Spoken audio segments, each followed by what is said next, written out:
Hello everyone, welcome to Voice Voyage, and I know you use this video to fall asleep, so before that, like the video and subscribe to the channel. Also comment down where are you from and what time are you watching. Now get comfortable and relax.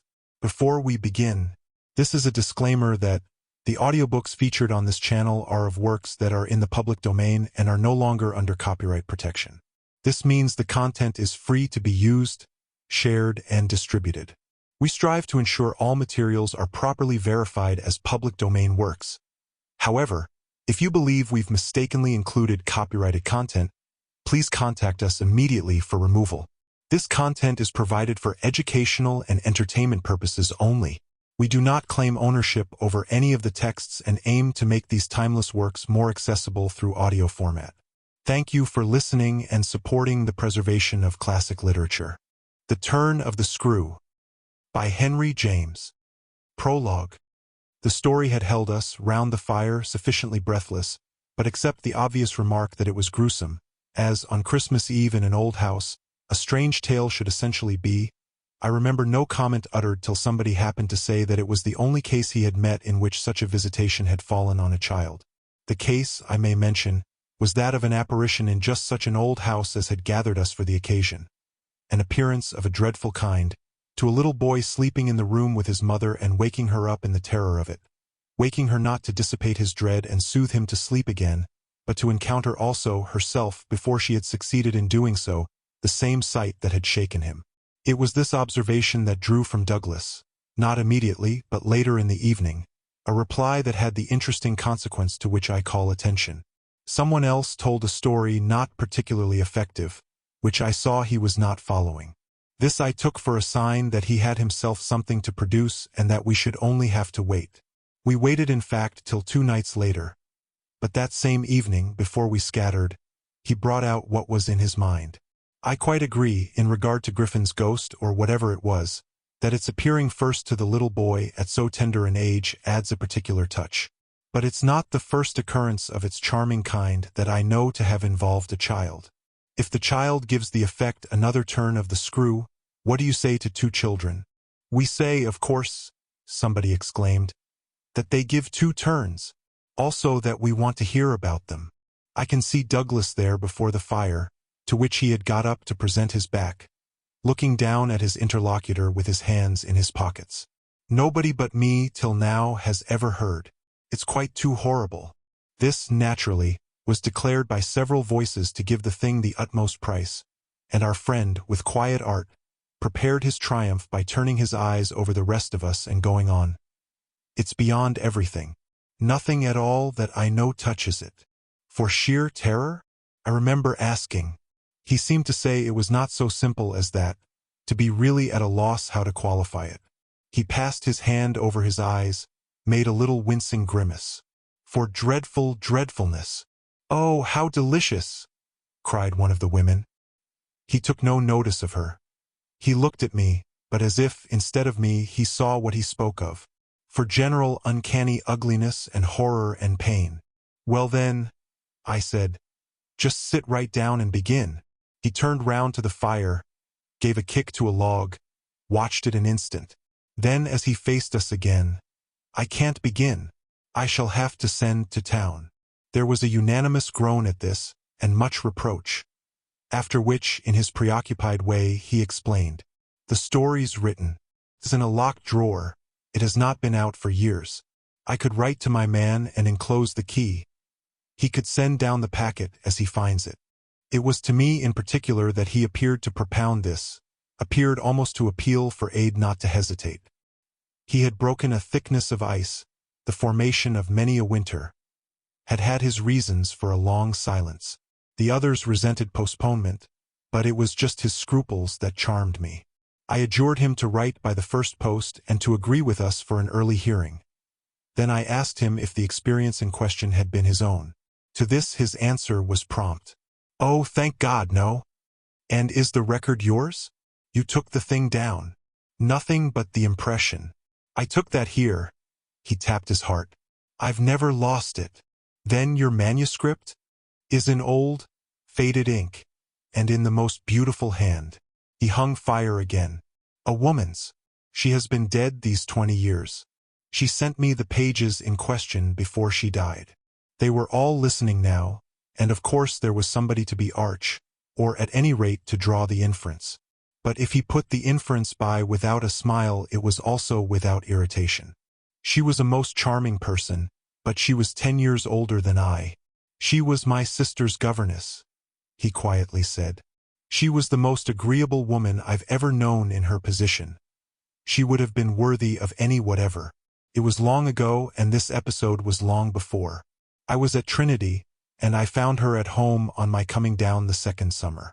I was much there that year. It was a beautiful one, and we had, in her off hours, some strolls and talks in the garden.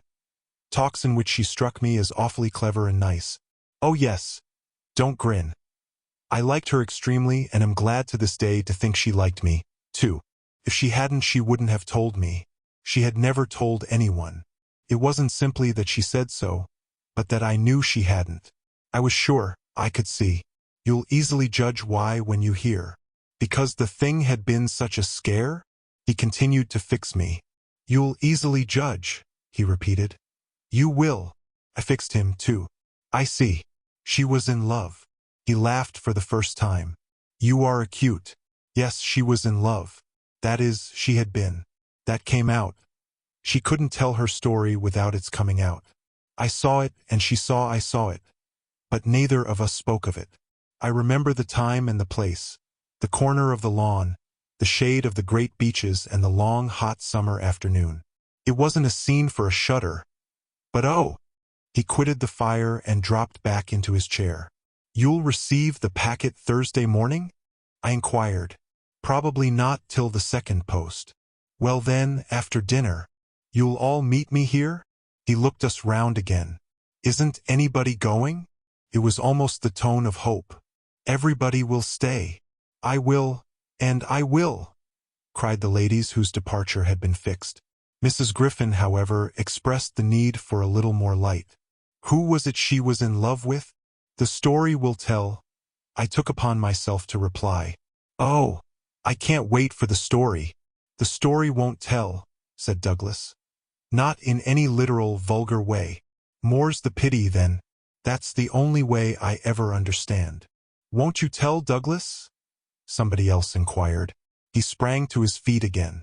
Yes, tomorrow. Now I must go to bed. Good night. And quickly catching up a candlestick, he left us slightly bewildered. From our end of the great brown hall we heard his step on the stair, whereupon Mrs. Griffin spoke. Well, if I don't know who she was in love with, I know who he was. She was 10 years older, said her husband. Raison de plus at that age. But it's rather nice, his long reticence. 40 years, Griffin put in. With this outbreak at last. The outbreak, I returned, will make a tremendous occasion of Thursday night. And everyone so agreed with me that, in the light of it, we lost all attention for everything else. The last story, however incomplete and like the mere opening of a serial, had been told. We handshook and candle-stuck, as somebody said, and went to bed. I knew the next day that a letter containing the key had, by the first post, gone off to his London apartments. But in spite of, or perhaps just on account of, the eventual diffusion of this knowledge, we quite let him alone till after dinner, till such an hour of the evening, in fact, as might best accord with the kind of emotion on which our hopes were fixed. Then he became as communicative as we could desire, and indeed gave us his best reason for being so. We had it from him again before the fire in the hall, as we had had our mild wonders of the previous night. It appeared that the narrative he had promised to read us really required for a proper intelligence a few words of prologue. Let me say here distinctly, to have done with it, that this narrative, from an exact transcript of my own made much later, is what I shall presently give. Poor Douglas, before his death, when it was in sight, committed to me the manuscript that reached him on the third of these days, and that, on the same spot, with immense effect, he began to read to our hushed little circle on the night of the 4th. The departing ladies who had said they would stay didn't, of course, thank heaven, stay. They departed, in consequence of arrangements made, in a rage of curiosity, as they professed, produced by the touches with which he had already worked us up. But that only made his little final auditory more compact and select, kept it, round the hearth, subject to a common thrill. The first of these touches conveyed that the written statement took up the tale at a point after it had, in a manner, begun. The fact to be in possession of was therefore that his old friend, the youngest of several daughters of a poor country parson, had, at the age of 20, on taking service for the first time in the schoolroom, come up to London, in trepidation, to answer in person an advertisement that had already placed her in brief correspondence with the advertiser. This person proved, on her presenting herself, for judgment, at a house in Harley Street, that impressed her as vast and imposing. This prospective patron proved a gentleman, a bachelor in the prime of life, such a figure as had never risen, save in a dream or an old novel, before a fluttered, anxious girl out of a Hampshire vicarage. One could easily fix his type. It never, happily, dies out. He was handsome and bold and pleasant, offhand and gay and kind. He struck her, inevitably, as gallant and splendid. But what took her most of all and gave her the courage she afterward showed was that he put the whole thing to her as a kind of favor, an obligation he should gratefully incur. She conceived him as rich, but as fearfully extravagant, saw him all in a glow of high fashion, of good looks, of expensive habits, of charming ways with women. He had for his own town residence a big house filled with the spoils of travel and the trophies of the chase. But it was to his country home, an old family place in Essex, that he wished her immediately to proceed. He had been left, by the death of their parents in India, guardian to a small nephew and a small niece, children of a younger, a military brother, whom he had lost 2 years before. These children were, by the strangest of chances for a man in his position, a lone man without the right sort of experience or a grain of patience, very heavily on his hands. It had all been a great worry and, on his own part doubtless, a series of blunders, but he immensely pitied the poor chicks and had done all he could. Had in particular sent them down to his other house, the proper place for them being of course the country, and kept them there from the first with the best people he could find to look after them, parting even with his own servants to wait on them and going down himself, whenever he might, to see how they were doing. The awkward thing was that they had practically no other relations and that his own affairs took up all his time. He had put them in possession of Bly, which was healthy and secure, and had placed at the head of their little establishment, but below stairs only, an excellent woman, Mrs. Groves, whom he was sure his visitor would like and who had formerly been maid to his mother. She was now housekeeper and was also acting for the time as superintendent to the little girl, of whom, without children of her own, she was, by good luck, extremely fond. There were plenty of people to help, but of course the young lady who should go down as governess would be in supreme authority. She would also have, in holidays, to look after the small boy who had been for a term at school, young as he was to be sent, but what else could be done? And who, as the holidays were about to begin, would be back from one day to the other. There had been for the 2 children at first a young lady, whom they had had the misfortune to lose. She had done for them quite beautifully. She was a most respectable person. Till her death, the great awkwardness of which had, precisely, left no alternative but the school for little Miles. Mrs. Groves, since then, in the way of manners and things, had done as she could for Flora. And there were, further, a cook, a housemaid, a dairywoman, an old pony, an old groom, and an old gardener, all likewise thoroughly respectable. So far had Douglas presented his picture when someone put a question. And what did the former governess die of? Of so much respectability? Our friend's answer was prompt. That will come out. I don't anticipate. Excuse me. I thought that was just what you were doing. In her successor's place, I suggested. I should have wished to learn if the office brought with it necessary danger to life? Douglas completed my thought. She did wish to learn, and she did learn. You shall hear tomorrow what she learned. Meanwhile, of course, the prospect struck her as slightly grim. She was young, untried, nervous. It was a vision of serious duties and little company, of really great loneliness. She hesitated, took a couple of days to consult and consider. But the salary offered much exceeded her modest measure, and on a second interview she faced the music she engaged. And Douglas, with this, made a pause that, for the benefit of the company, moved me to throw in, the moral of which was of course the seduction exercised by the splendid young man. She succumbed to it. He got up and, as he had done the night before, went to the fire, gave a stir to a log with his foot, then stood a moment with his back to us. She saw him only twice. Yes, But that's just the beauty of her passion. A little to my surprise, on this, Douglas turned round to me. It was the beauty of it. There were others, he went on, who hadn't succumbed. He told her frankly all his difficulty, that for several applicants the conditions had been prohibitive. They were, somehow, simply afraid. It sounded dull, it sounded strange, and all the more so because of his main condition. Which was? That she should never trouble him, but never, never. Neither appeal nor complain nor write about anything. Only meet all questions herself, receive all moneys from his solicitor, take the whole thing over and let him alone. She promised to do this, and she mentioned to me that when, for a moment, disburdened, delighted, he held her hand, thanking her for the sacrifice, she already felt rewarded. But was that all her reward? One of the ladies asked. She never saw him again. Oh, said the lady, which, as our friend immediately left us again, was the only other word of importance contributed to the subject till, the next night, by the corner of the hearth in the best chair, he opened the faded red cover of a thin old-fashioned gilt-edged album. The whole thing took indeed more nights than one, but on the first occasion the same lady put another question. What is your title? I haven't one. Oh, I have, I said. But Douglas, without heeding me, had begun to read with a fine clearness that was like a rendering to the ear of the beauty of his author's hand. Chapter 1. I remember the whole beginning as a succession of flights and drops, a little seesaw of the right throbs and the wrong. After rising, in town, to meet his appeal, I had at all events a couple of very bad days, found myself doubtful again, felt indeed sure I had made a mistake. In this state of mind I spent the long hours of bumping, swinging coach that carried me to the stopping place at which I was to be met by a vehicle from the house. This conveyance, I was told, had been ordered, and I found, toward the close of the June afternoon, a commodious fly in waiting for me.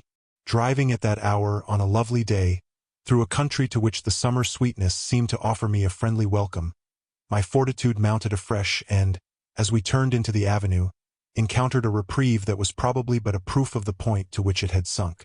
I suppose I had expected, or had dreaded, something so melancholy that what greeted me was a good surprise.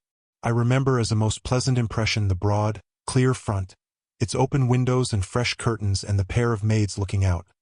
I remember the lawn and the bright flowers and the crunch of my wheels on the gravel and the clustered treetops over which the rooks circled and cawed in the golden sky. The scene had a greatness that made it a different affair from my own scant home, and there immediately appeared at the door, with a little girl in her hand, a civil person who dropped me as decent a curtsy as if I had been the mistress or a distinguished visitor. I had received in Harley Street a narrower notion of the place, and that, as I recalled it, made me think the proprietor still more of a gentleman, suggested that what I was to enjoy might be something beyond his promise. I had no drop again till the next day, for I was carried triumphantly through the following hours by my introduction to the younger of my pupils. The little girl who accompanied Mrs. Groves appeared to me on the spot a creature so charming as to make it a great fortune to have to do with her. She was the most beautiful child I had ever seen, and I afterward wondered that my employer had not told me more of her. I slept little that night. I was too much excited, and this astonished me too, I recollect, remained with me, adding to my sense of the liberality with which I was treated. The large, impressive room, one of the best in the house, the great state bed, as I almost felt it, the full, figured draperies, the long glasses in which, for the first time, I could see myself from head to foot, all struck me, like the extraordinary charm of my small charge, as so many things thrown in. It was thrown in as well, from the first moment, that I should get on with Mrs. Groves in a relation over which, on my way, in the coach, I fear I had rather brooded. The only thing indeed that in this early outlook might have made me shrink again was the clear circumstance of her being so glad to see me. I perceived within half an hour that she was so glad, stout, simple, plain, clean, wholesome woman, as to be positively on her guard against showing it too much. I wondered even then a little why she should wish not to show it, and that, with reflection, with suspicion, might of course have made me uneasy. But it was a comfort that there could be no uneasiness in a connection with anything so beatific as the radiant image of my little girl, the vision of whose angelic beauty had probably more than anything else to do with the restlessness that, before morning, made me several times rise and wander about my room to take in the whole picture and prospect. to watch from my open window the faint summer dawn, to look at such portions of the rest of the house as I could catch, and to listen, while, in the fading dusk, the first birds began to twitter, for the possible recurrence of a sound or two, less natural and not without, but within, that I had fancied I heard. There had been a moment when I believed I recognized, faint and far, the cry of a child. There had been another when I found myself just consciously starting as at the passage, before my door, of a light footstep. But these fancies were not marked enough not to be thrown off, and it is only in the light or the gloom, I should rather say, of other and subsequent matters that they now come back to me. To watch, teach, form little Flora would too evidently be the making of a happy and useful life. It had been agreed between us downstairs that after this first occasion I should have her as a matter of course at night, her small white bed being already arranged, to that end, in my room. What I had undertaken was the whole care of her, and she had remained, just this last time, with Mrs. Groves only as an effect of our consideration for my inevitable strangeness and her natural timidity. In spite of this timidity, which the child herself, in the oddest way in the world, had been perfectly frank and brave about, allowing it, without a sign of uncomfortable consciousness, with the deep, sweet serenity indeed of one of Raphael's holy infants, to be discussed, to be imputed to her, and to determine us. I feel quite sure she would presently like me. It was part of what I already liked Mrs. Groves herself for, the pleasure I could see her feel in my admiration and wonder as I sat at supper with 4 tall candles and with my pupil, in a high chair and a bib, brightly facing me, between them over bread and milk. There were naturally things that in Flora's presence could pass between us only as prodigious and gratified looks, obscure and roundabout allusions. And the little boy, does he look like her? Is he too so very remarkable? One wouldn't flatter a child. Oh, miss, most remarkable. If you think well of this one. And she stood there with a plate in her hand, beaming at our companion, who looked from one of us to the other with placid heavenly eyes that contained nothing to check us. Yes, if I do, you will be carried away by the little gentleman. Well, that, I think, is what I came for, to be carried away. I'm afraid, however, I remember feeling the impulse to add, I'm rather easily carried away. I was carried away in London. I can still see Mrs. Groves's broad face as she took this in. In Harley Street? In Harley Street. Well, miss, you're not the first, and you won't be the last. Oh, I've no pretension, I could laugh, to being the only one. My other pupil, at any rate, as I understand, comes back tomorrow. Not tomorrow, Friday, miss. He arrives, as you did, by the coach under care of the guard, and is to be met by the same carriage. I forthwith expressed that the proper as well as the pleasant and friendly thing would be therefore that on the arrival of the public conveyance I should be in waiting for him with his little sister. An idea in which Mrs. Groves concurred so heartily that I somehow took her manner as a kind of comforting pledge, never falsified, thank heaven, that we should on every question be quite at one. Oh, she was glad I was there. What I felt the next day was, I suppose, nothing that could be fairly called a reaction from the cheer of my arrival. It was probably at the most only a slight oppression produced by a fuller measure of the scale, as I walked round them, gazed up at them, took them in of my new circumstances. They had, as it were, an extent and mass for which I had not been prepared and in the presence of which I found myself, freshly, a little scared as well as a little proud. Lessons, in this agitation, certainly suffered some delay. I reflected that my first duty was, by the gentlest arts I could contrive, to win the child into the sense of knowing me. I spent the day with her out of doors. I arranged with her, to her great satisfaction, that it should be she only, who might show me the place. She showed it step by step and room by room and secret by secret, with droll, delightful, childish talk about it, and with the result, in half an hour, of our becoming immense friends. Young as she was, I was struck, throughout our little tour, with her confidence and courage with the way, in empty chambers and dull corridors, on crooked staircases that made me pause, and even on the summit of an old machicolated square tower that made me dizzy. Her morning music, her disposition to tell me so many more things than she asked, rang out and led me on. I have not seen Bly since the day I left it, and I dare say that to my older and more informed eyes it would now appear sufficiently contracted. But as my little conductress, with her hair of gold and her frock of blue, danced before me round corners and pattered down passages, I had the view of a castle of romance inhabited by a rosy sprite, such a place as would somehow, for diversion of the young idea, take all color out of storybooks and fairy tales. Wasn't it just a storybook over which I had fallen a doze and a dream? No, it was a big, ugly, antique but convenient house, embodying a few features of a building still older, half replaced and half utilized, in which I had the fancy of our being almost as lost as a handful of passengers in a great drifting ship. Well, I was strangely at the helm. Chapter 2. This came home to me when, 2 days later, I drove over with Flora to meet, as Mrs. Groves said, the little gentleman, and all the more for an incident that, presenting itself the second evening, had deeply disconcerted me. The first day had been, on the whole, as I have expressed, reassuring. But I was to see it wind up in keen apprehension.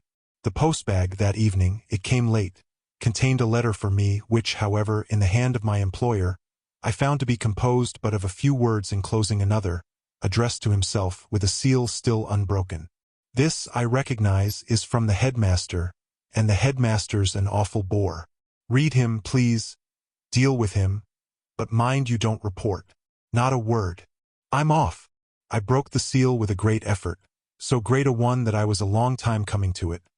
Took the unopened missive at last up to my room and only attacked it just before going to bed. I had better have let it wait till morning, for it gave me a second sleepless night. With no counsel to take, the next day, I was full of distress, and it finally got so the better of me that I determined to open myself at least to Mrs. Groves. What does it mean? The child's dismissed his school. She gave me a look that I remarked at the moment. Then, visibly, with a quick blankness, seemed to try to take it back. But aren't they all? Sent home, yes, but only for the holidays. Miles may never go back at all. Consciously, under my attention, she reddened. They won't take him? They absolutely decline. At this she raised her eyes, which she had turned from me. I saw them fill with good tears. What has he done? I hesitated. Then I judged best simply to hand her my letter, which, however, had the effect of making her, without taking it, simply put her hands behind her. She shook her head sadly. Such things are not for me, miss. My counselor couldn't read. I winced at my mistake, which I attenuated as I could, and opened my letter again to repeat it to her. Then, faltering in the act and folding it up once more, I put it back in my pocket. Is he really bad? The tears were still in her eyes. Do the gentlemen say so? They go into no particulars. They simply express their regret that it should be impossible to keep him. That can have only one meaning. Mrs. Groves listened with dumb emotion. She forbore to ask me what this meaning might be, so that, presently, to put the thing with some coherence and with the mere aid of her presence to my own mind, I went on, that he's an injury to the others. At this, with one of the quick turns of simple folk, she suddenly flamed up. Master Miles! Him an injury! There was such a flood of good faith in it that, though I had not yet seen the child, my very fears made me jump to the absurdity of the idea. I found myself, to meet my friend the better, offering it on the spot, sarcastically, to his poor little innocent mates. It's too dreadful, cried Mrs. Groves. To say such cruel things. Why, he's scarce 10 years old. Yes, yes. It would be incredible. She was evidently grateful for such a profession. See him, miss, first. Then believe it. I felt forthwith a new impatience to see him. It was the beginning of a curiosity that, for all the next hours, was to deepen almost to pain. Mrs. Groves was aware, I could judge, of what she had produced in me, and she followed it up with assurance. You might as well believe it of the little lady. Bless her, she added the next moment. Look at her! I turned and saw that Flora, whom, 10 minutes before, I had established in the schoolroom with a sheet of white paper, a pencil, and a copy of nice round O's, now presented herself to view at the open door. She expressed in her little way an extraordinary detachment from disagreeable duties, looking to me, however, with a great childish light that seemed to offer it as a mere result of the affection she had conceived for my person, which had rendered necessary that she should follow me. I needed nothing more than this to feel the full force of Mrs. Groves's comparison, and, catching my pupil in my arms, covered her with kisses in which there was a sob of atonement. Nonetheless, the rest of the day I watched for further occasion to approach my colleague, especially as, toward evening, I began to fancy she rather sought to avoid me. I overtook her, I remember, on the staircase. We went down together, and at the bottom I detained her, holding her there with a hand on her arm. I take what you said to me at noon as a declaration that you've never known him to be bad. She threw back her head. She had clearly, by this time and very honestly, adopted an attitude. Oh, never known him. I don't pretend that. I was upset again. Then you have known him? Yes, indeed, miss, thank God. On reflection, I accepted this. You mean that a boy who never is no boy for me? I held her tighter. You like them with the spirit to be naughty? Then, keeping pace with her answer, so do I eagerly brought out. But not to the degree to contaminate. To contaminate? My big word left her at a loss. I explained it. To corrupt. She stared, taking my meaning in. But it produced in her an odd laugh. Are you afraid he'll corrupt you? She put the question with such a fine, bold humor that, with a laugh, a little silly doubtless, to match her own, I gave way for the time to the apprehension of ridicule. But the next day, as the hour for my drive approached, I cropped up in another place. What was the lady who was here before? The last governess? She was also young and pretty, almost as young and almost as pretty, miss, even as you. Ah, then, I hope her youth and her beauty helped her. I recollect throwing off. He seems to like us young and pretty. Oh, he did, Mrs. Groves assented. It was the way he liked everyone. She had no sooner spoken indeed than she caught herself up. I mean, that's his way, the master's. I was struck. But of whom did you speak first? She looked blank, but she colored. Why of him? Of the master? Of who else? There was so obviously no one else that the next moment I had lost my impression of her having accidentally said more than she meant, and I merely asked what I wanted to know. Did she see anything in the boy? That wasn't right? She never told me. I had a scruple, but I overcame it. Was she careful, particular? Mrs. Groves appeared to try to be conscientious. About some things, yes. But not about all? Again she considered. Well, miss, she's gone. I won't tell tales. I quite understand your feeling, I hastened to reply, but I thought it, after an instant, not opposed to this concession to pursue. Did she die here? No, she went off. I don't know what there was in this brevity of Mrs. Groves's that struck me as ambiguous. Went off to die? Mrs. Groves looked straight out of the window, but I felt that, hypothetically, I had a right to know what young persons engaged for Bly were expected to do. She was taken ill, you mean, and went home? She was not taken ill, so far as appeared, in this house. She left it, at the end of the year, to go home, as she said, for a short holiday, to which the time she had put in had certainly given her a right. We had then a young woman, a nursemaid who had stayed on and who was a good girl and clever, and she took the children altogether for the interval. But our young lady never came back, and at the very moment I was expecting her I heard from the master that she was dead. I turned this over. But of what? Chapter 3. Her thus turning her back on me was fortunately not, for my just preoccupations, a snub that could check the growth of our mutual esteem. We met, after I had brought home little Miles, more intimately than ever on the ground of my stupefaction, my general emotion. So monstrous was I then ready to pronounce it that such a child as had now been revealed to me should be under an interdict. I was a little late on the scene, and I felt, as he stood wistfully looking out for me before the door of the inn at which the coach had put him down, that I had seen him on the instant, without and within, in the great glow of freshness, the same positive fragrance of purity, in which I had, from the first moment, seen his little sister. He was incredibly beautiful, and Mrs. Groves had put her finger on it. Everything but a sort of passion of tenderness for him was swept away by his presence. What I then and there took him to my heart for was something divine that I have never found to the same degree in any child. His indescribable little air of knowing nothing in the world but love.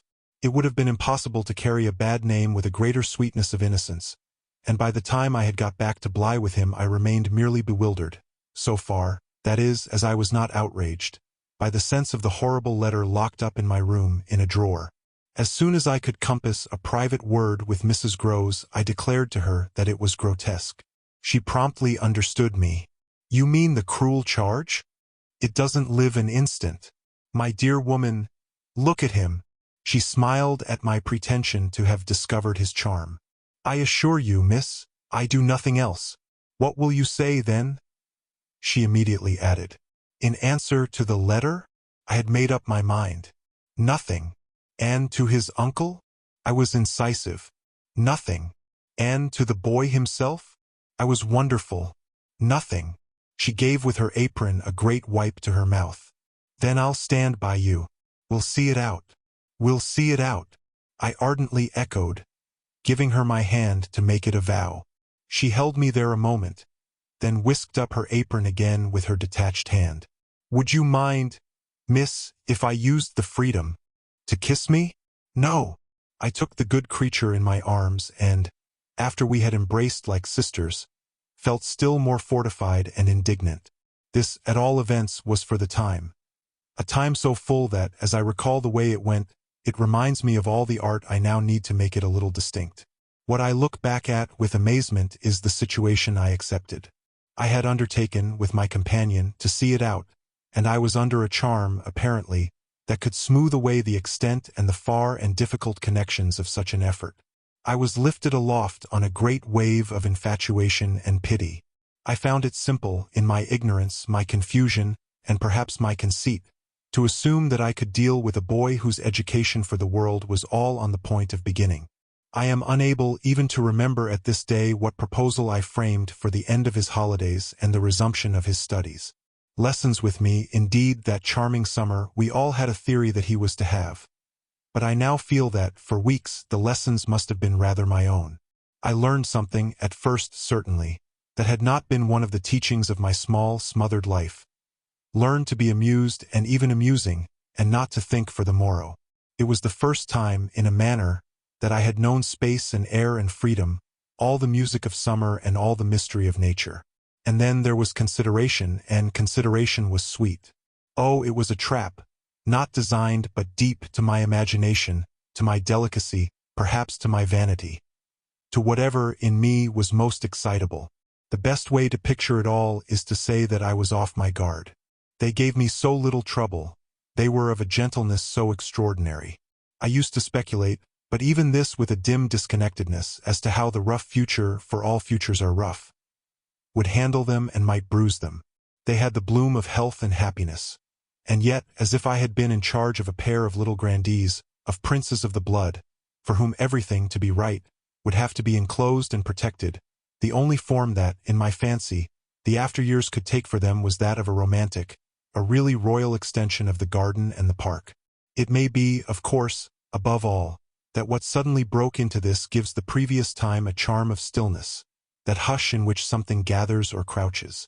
The change was actually like the spring of a beast. In the first weeks the days were long. They often, at their finest, gave me what I used to call my own hour, the hour when, for my pupils, tea-time and bedtime having come and gone, I had, before my final retirement, a small interval alone. Much as I liked my companions, this hour was the thing in the day I liked most, and I liked it best of all when, as the light faded, or rather, I should say, the day lingered and the last calls of the last birds sounded, in a flushed sky, from the old trees. I could take a turn into the grounds and enjoy, almost with a sense of property that amused and flattered me, the beauty and dignity of the place. It was a pleasure at these moments to feel myself tranquil and justified. Doubtless, perhaps, also to reflect that by my discretion, my quiet good sense and general high propriety, I was giving pleasure, if he ever thought of it, to the person to whose pressure I had responded. What I was doing was what he had earnestly hoped and directly asked of me, and that I could, after all, do it proved even a greater joy than I had expected. I dare say I fancied myself, in short, a remarkable young woman, and took comfort in the faith that this would more publicly appear. Well, I needed to be remarkable to offer a front to the remarkable things that presently gave their first sign. It was plump, one afternoon, in the middle of my very hour. The children were tucked away, and I had come out for my stroll. One of the thoughts that, as I don't in the least shrink now from noting, used to be with me in these wanderings was that it would be as charming as a charming story suddenly to meet someone. Someone would appear there at the turn of a path and would stand before me and smile and approve. I didn't ask more than that. I only asked that he should know, and the only way to be sure he knew would be to see it, and the kind light of it in his handsome face. That was exactly present to me, by which I mean the face was, when, on the first of these occasions, at the end of a long June day, I stopped short on emerging from one of the plantations and coming into view of the house.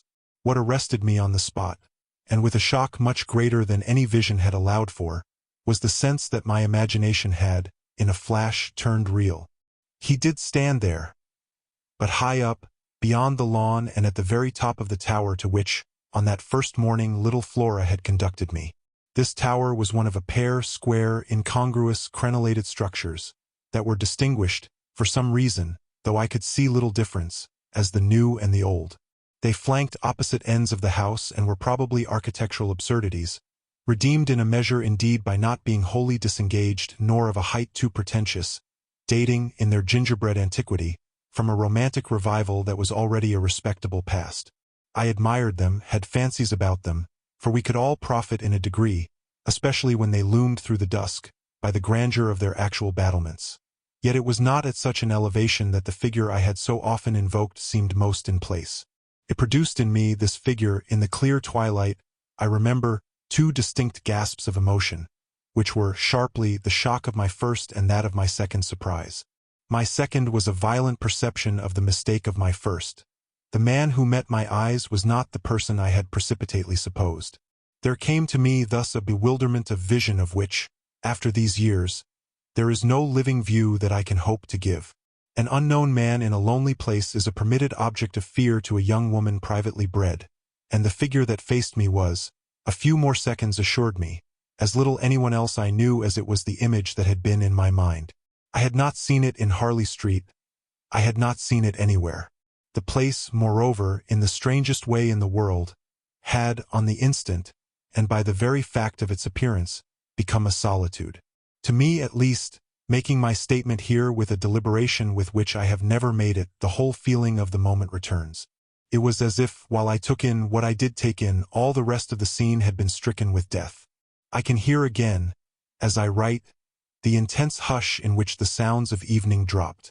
The rooks stopped cawing in the golden sky, and the friendly hour lost, for the minute, all its voice. But there was no other change in nature, unless indeed it were a change that I saw with a stranger sharpness. The gold was still in the sky, the clearness in the air, and the man who looked at me over the battlements was as definite as a picture in a frame.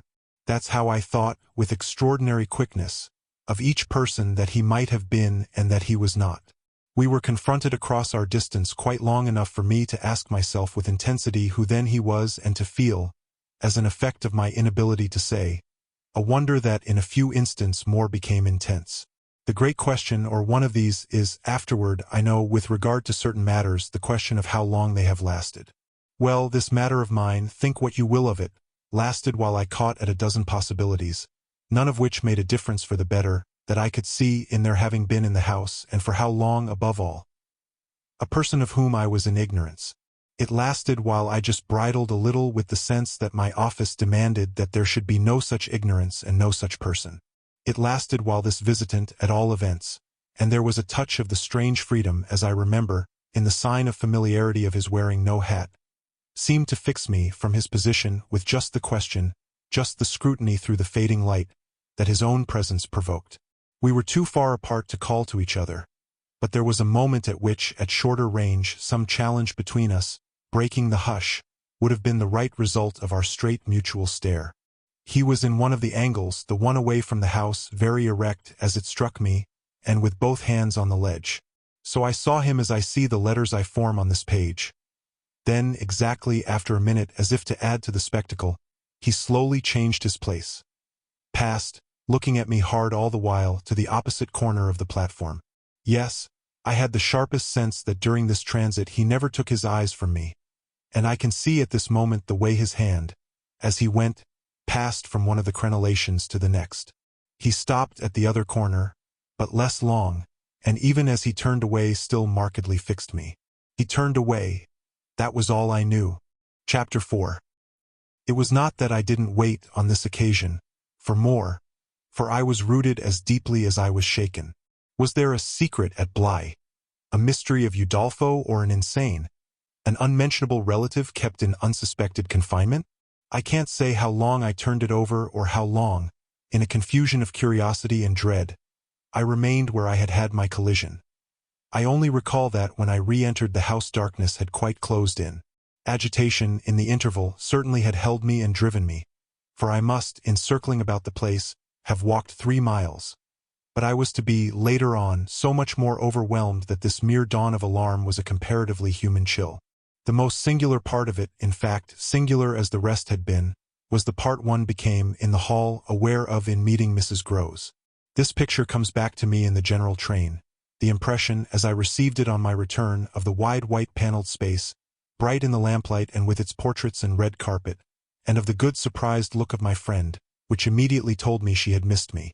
It came to me straightway, under her contact, that, with plain heartiness, mere relieved anxiety at my appearance, she knew nothing whatever that could bear upon the incident I had there ready for her. I had not suspected in advance that her comfortable face would pull me up, and I somehow measured the importance of what I had seen by my thus finding myself hesitate to mention it. Scarce anything in the whole history seems to me so odd as this fact that my real beginning of fear was one, as I may say, with the instinct of sparing my companion. On the spot, accordingly, in the pleasant hall and with her eyes on me, I, for a reason that I couldn't then have phrased, achieved an inward resolution, offered a vague pretext for my lateness and, with the plea of the beauty of the night and of the heavy dew and wet feet, went as soon as possible to my room. Here it was another affair. Here, for many days after, it was a queer affair enough. There were hours from day to day, or at least there were moments, snatched even from clear duties, when I had to shut myself up to think. It was not so much yet that I was more nervous than I could bear to be as that I was remarkably afraid of becoming so. For the truth I had now to turn over was, simply and clearly, the truth that I could arrive at no account whatever of the visitor with whom I had been so inexplicably and yet, as it seemed to me, so intimately concerned. It took little time to see that I could sound without forms of inquiry, and without exciting remark any domestic complications. The shock I had suffered must have sharpened all my senses. I felt sure, at the end of 3 days and as the result of mere closer attention, that I had not been practiced upon by the servants nor made the object of any game. Of whatever it was that I knew, nothing was known around me.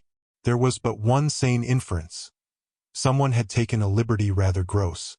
That was what, repeatedly, I dipped into my room and locked the door to say to myself. We had been, collectively, subject to an intrusion. Some unscrupulous traveler, curious in old houses, had made his way in unobserved, enjoyed the prospect from the best point of view, and then stolen out as he came. If he had given me such a bold, hard stare, that was but a part of his indiscretion. The good thing, after all, was that we should surely see no more of him. This was not so good a thing, I admit, as not to leave me to judge that what, essentially, made nothing else much signify was simply my charming work. My charming work was just my life with Miles and Flora, and through nothing could I so like it as through feeling that I could throw myself into it in trouble. The attraction of my small charges was a constant joy, leading me to wonder afresh at the vanity of my original fears, the distaste I had begun by entertaining for the probable grey prose of my office. There was to be no grey prose, it appeared, and no long grind. So how could work not be charming that presented itself as daily beauty? It was all the romance of the nursery and the poetry of the schoolroom. I don't mean by this, of course, that we studied only fiction and verse. I mean I can express no otherwise the sort of interest my companions inspired. How can I describe that except by saying that instead of growing used to them, and it's a marvel for a governess, I call the sisterhood to witness, I made constant fresh discoveries. There was one direction, assuredly, in which these discoveries stopped. Deep obscurity continued to cover the region of the boys' conduct at school. It had been promptly given me, I have noted, to face that mystery without a pang. Perhaps even it would be nearer the truth to say that, without a word, he himself had cleared it up. He had made the whole charge absurd. My conclusion bloomed there with the real rose flush of his innocence. He was only too fine and fair for the little horrid, unclean school world, and he had paid a price for it. I reflected acutely that the sense of such differences, such superiorities of quality, always on the part of the majority, which could include even stupid, sordid headmasters, turn infallibly to the vindictive. Both the children had a gentleness, it was their only fault, and it never made Miles a muff that kept them, how shall I express it? Almost impersonal and certainly quite unpunishable. They were like the cherubs of the anecdote, who had, morally, at any rate, nothing to whack. I remember feeling with Miles in especial as if he had, as it were, no history. We expect of a small child a scant one. But there was in this beautiful little boy something extraordinarily sensitive, yet extraordinarily happy, that, more than in any creature of his age I have seen, struck me as beginning anew each day. He had never for a second suffered. I took this as a direct disproof of his having really been chastised. If he had been wicked he would have caught it, and I should have caught it by the rebound, I should have found the trace. I found nothing at all, and he was therefore an angel. He never spoke of his school, never mentioned a comrade or a master. And I, for my part, was quite too much disgusted to allude to them. Of course I was under the spell, and the wonderful part is that, even at the time, I perfectly knew I was. But I gave myself up to it. It was an antidote to any pain, and I had more pains than one. I was in receipt in these days of disturbing letters from home, where things were not going well. But with my children, what things in the world mattered? That was the question I used to put to my scrappy retirements. I was dazzled by their loveliness. There was a Sunday, to get on, when it rained with such force and for so many hours that there could be no procession to church, in consequence of which, as the day declined, I had arranged with Mrs. Groves that, should the evening show improvement, we would attend together the late service.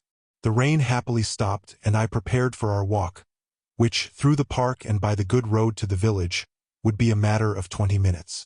Coming downstairs to meet my colleague in the hall, I remembered a pair of gloves that had required 3 stitches and that had received them, with a publicity perhaps not edifying, while I sat with the children at their tea, served on Sundays by exception in that cold, clean temple of mahogany and brass, the grown-up dining room. The gloves had been dropped there, and I turned in to recover them. The day was gray enough, but the afternoon light still lingered, and it enabled me, on crossing the threshold, not only to recognize on a chair near the wide window, then closed, the articles I wanted, but to become aware of a person on the other side of the window and looking straight in. One step into the room had sufficed. My vision was instantaneous. It was all there. The person looking straight in was the person who had already appeared to me. He appeared thus again with I won't say greater distinctness, for that was impossible, but with a nearness that represented a forward stride in our intercourse and made me, as I met him, catch my breath and turn cold. He was the same, and seen this time as he had been seen before, from the waist up, the window, though the dining room was on the ground floor, not going down to the terrace on which he stood. His face was close to the glass, yet the effect of this better view was, strangely, only to show me how intense the former had been. He remained but a few seconds, long enough to convince me he also saw and recognized. But it was as if I had been looking at him for years and had known him always. Something, however, happened this time that had not happened before. His stare into my face, through the glass and across the room, was as deep and hard as then, but it quitted me for a moment during which I could still watch it, see it fix successively several other things. On the spot there came to me the added shock of a certitude that it was not for me he had come there. He had come for someone else. The flash of this knowledge, for it was knowledge in the midst of dread, produced in me the most extraordinary effect, started as I stood there, a sudden vibration of duty and courage. I say courage because I was beyond all doubt already far gone. I bounded straight out of the door again, reached that of the house, got in an instant upon the drive, and passing along the terrace as fast as I could rush, turned a corner and came full in sight. But it was in sight of nothing now. My visitor had vanished. I stopped, I almost dropped, with the real relief of this. But I took in the whole scene, I gave him time to reappear. Call it time, but how long was it? I can't speak to the purpose today of the duration of these things. That kind of measure must have left me. They couldn't have lasted as they actually appeared to me to last. The terrace and the whole place, the lawn and the garden beyond it, all I could see of the park, were empty with a great emptiness. There were shrubberies and big trees, but I remember the clear assurance I felt that none of them concealed him. He was there or was not there. Not there if I didn't see him. I got hold of this. Then, instinctively, instead of returning as I had come, went to the window. It was confusedly present to me that I ought to place myself where he had stood. I did so. I applied my face to the pane and looked as he had looked into the room. As if, at this moment, to show me exactly what his range had been, Mrs. Groves, as I had done for himself just before, came in from the hall. With this I had the full image of a repetition of what had already occurred. She saw me as I had seen my own visitant. She pulled up short as I had done. I gave her something of the shock that I had received.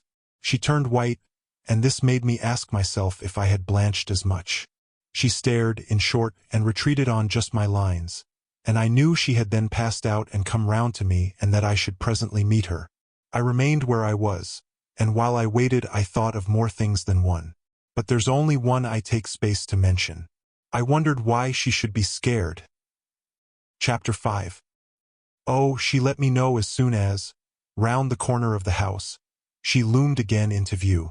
What in the name of goodness is the matter? She was now flushed and out of breath. I said nothing till she came quite near. With me? I must have made a wonderful face. Do I show it?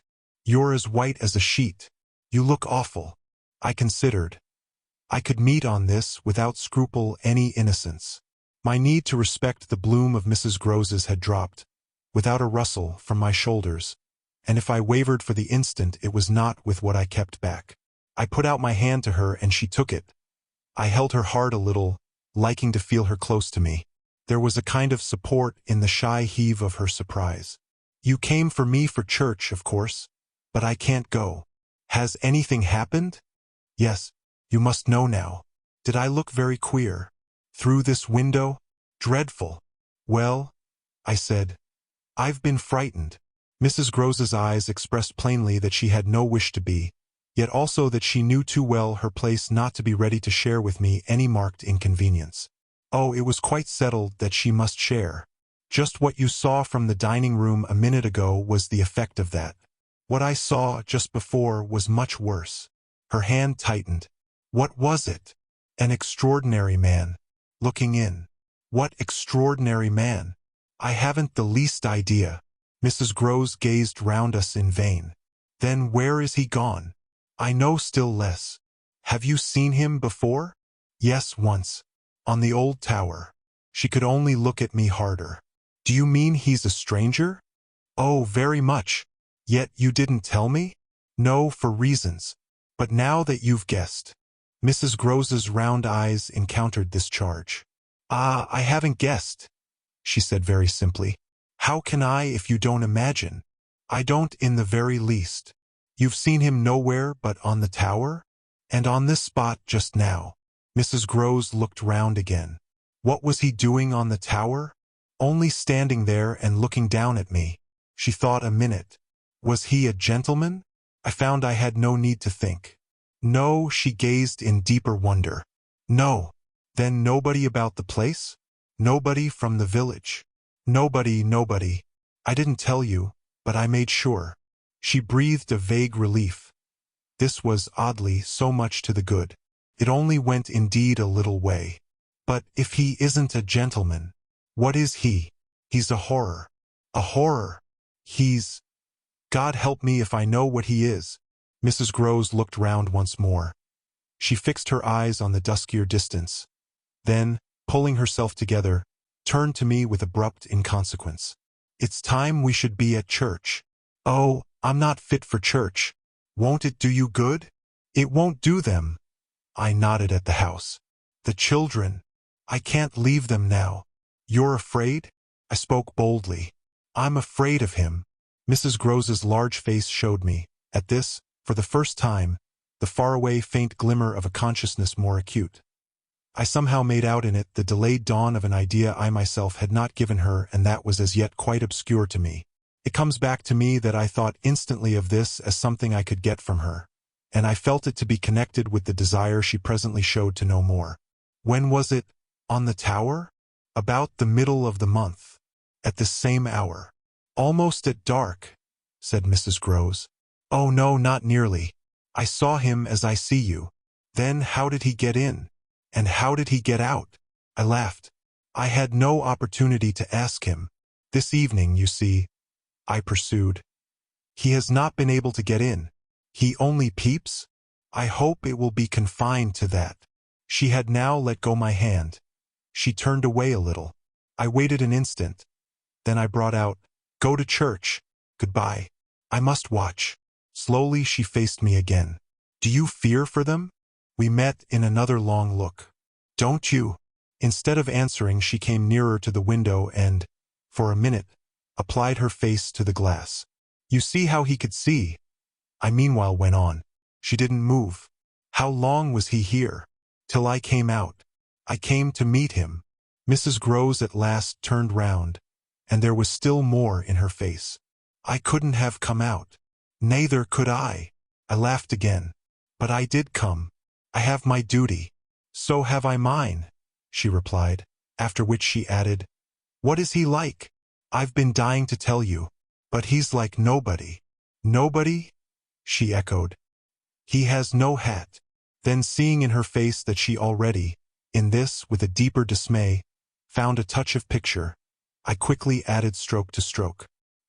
"He has red hair, very red, close curling, and a pale face, long in shape, with straight, good features and little, rather queer whiskers that are as red as his hair.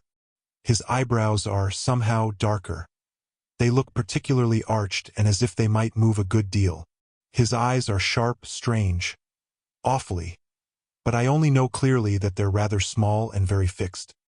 His mouth's wide, and his lips are thin, and except for his little whiskers he's quite clean-shaven. He gives me a sort of sense of looking like an actor. An actor!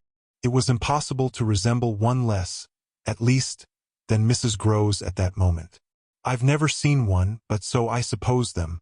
He's tall, active, erect. I continued, "But never, no, never, a gentleman." My companion's face had blanched as I went on. Her round eyes started and her mild mouth gaped. "A gentleman?" she gasped, confounded, stupefied. "A gentleman, he? You know him, then?" She visibly tried to hold herself. "But he is handsome?" I saw the way to help her. "Remarkably. And dressed? In somebody's clothes. They're smart, but they're not his own." She broke into a breathless affirmative groan. "They're the master's." I caught it up. "You do know him?" She faltered but a second. "Quint!" she cried. "Quint. Peter Quint. His own man, his valet, when he was here. When the master was?" Gaping still, but meeting me, she pieced it all together. "He never wore his hat, but he did wear, well, there were waistcoats missed. They were both here last year. Then the master went, and Quint was alone. I followed, but halting a little. Alone. Alone with us." Then, as from a deeper depth, "In charge," she added. "And what became of him?" She hung fire so long that I was still more mystified. "He went too," she brought out at last. "Went where?" Her expression at this became extraordinary. "God knows where. He died." "Died!" I almost shrieked. She seemed fairly to square herself, plant herself more firmly to utter the wonder of it. "Yes, Mr. Quint is dead." Chapter 6. It took of course more than that particular passage to place us together in presence of what we had now to live with as we could, my dreadful liability to impressions of the order so vividly exemplified, and my companion's knowledge henceforth, a knowledge half consternation and half compassion, of that liability. There had been, this evening, after the revelation left me, for an hour so prostrate. There had been, for either of us, no attendance on any service but a little service of tears and vows, of prayers and promises, a climax to the series of mutual challenges and pledges that had straightway ensued on our retreating together to the schoolroom and shutting ourselves up there to have everything out. The result of our having everything out was simply to reduce our situation to the last rigor of its elements.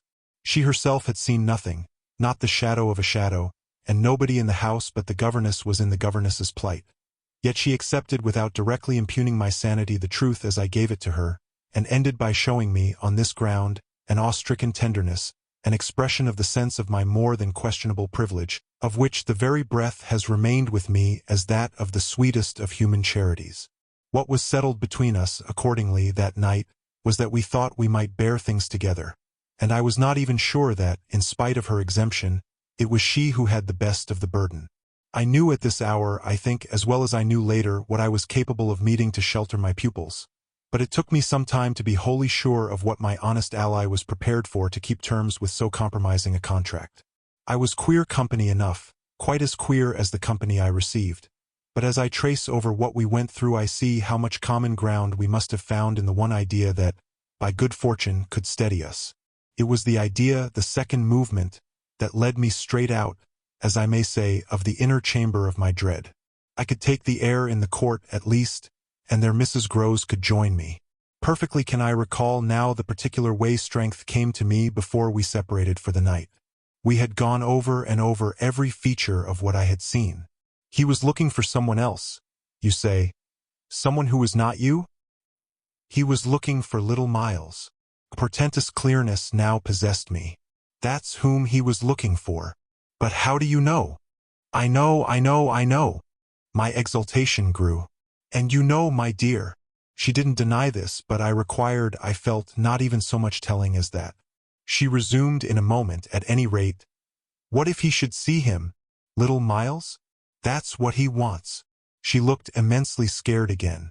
The child. Heaven forbid. The man. He wants to appear to them. That he might was an awful conception, and yet somehow I could keep it at bay.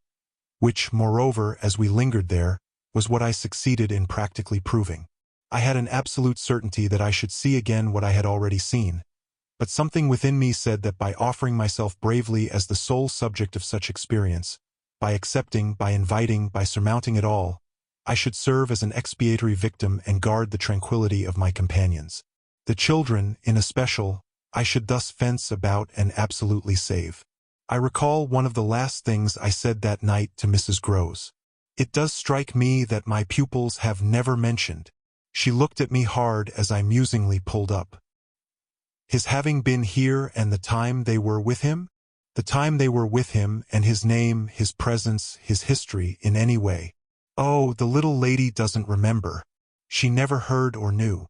The circumstances of his death? I thought with some intensity. Perhaps not. But Miles would remember. Miles would know. Ah, don't try him, broke from Mrs. Groves. I returned her the look she had given me. Don't be afraid. I continued to think. It is rather odd. That he has never spoken of him? Never by the least allusion. And you tell me they were great friends? Oh, it wasn't him, Mrs. Groves with emphasis declared. It was Quint's own fancy. To play with him, to spoil him.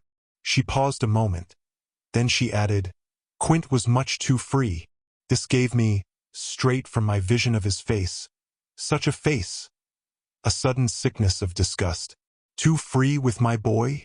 Too free with everyone.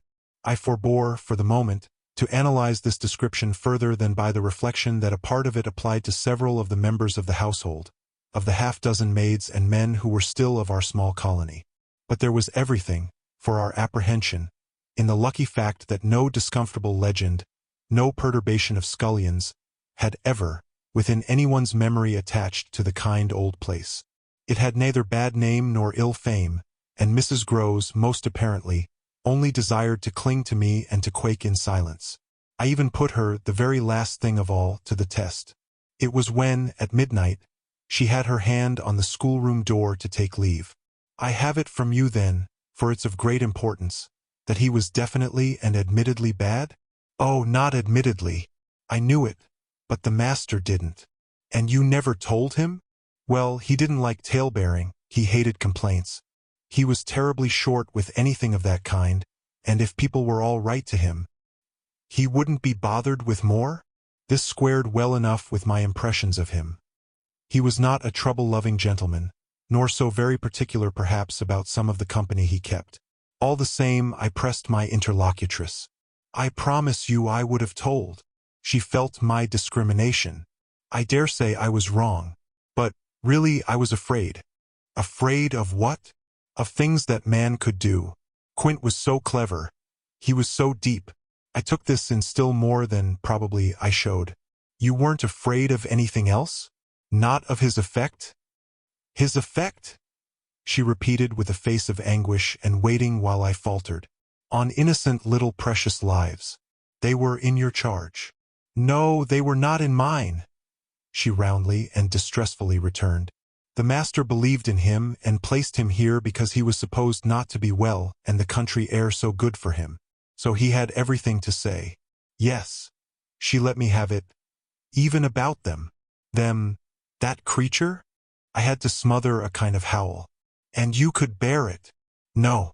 I couldn't. And I can't now. And the poor woman burst into tears. A rigid control from the next day was, as I have said, to follow them. Yet how often and how passionately for a week we came back together to the subject.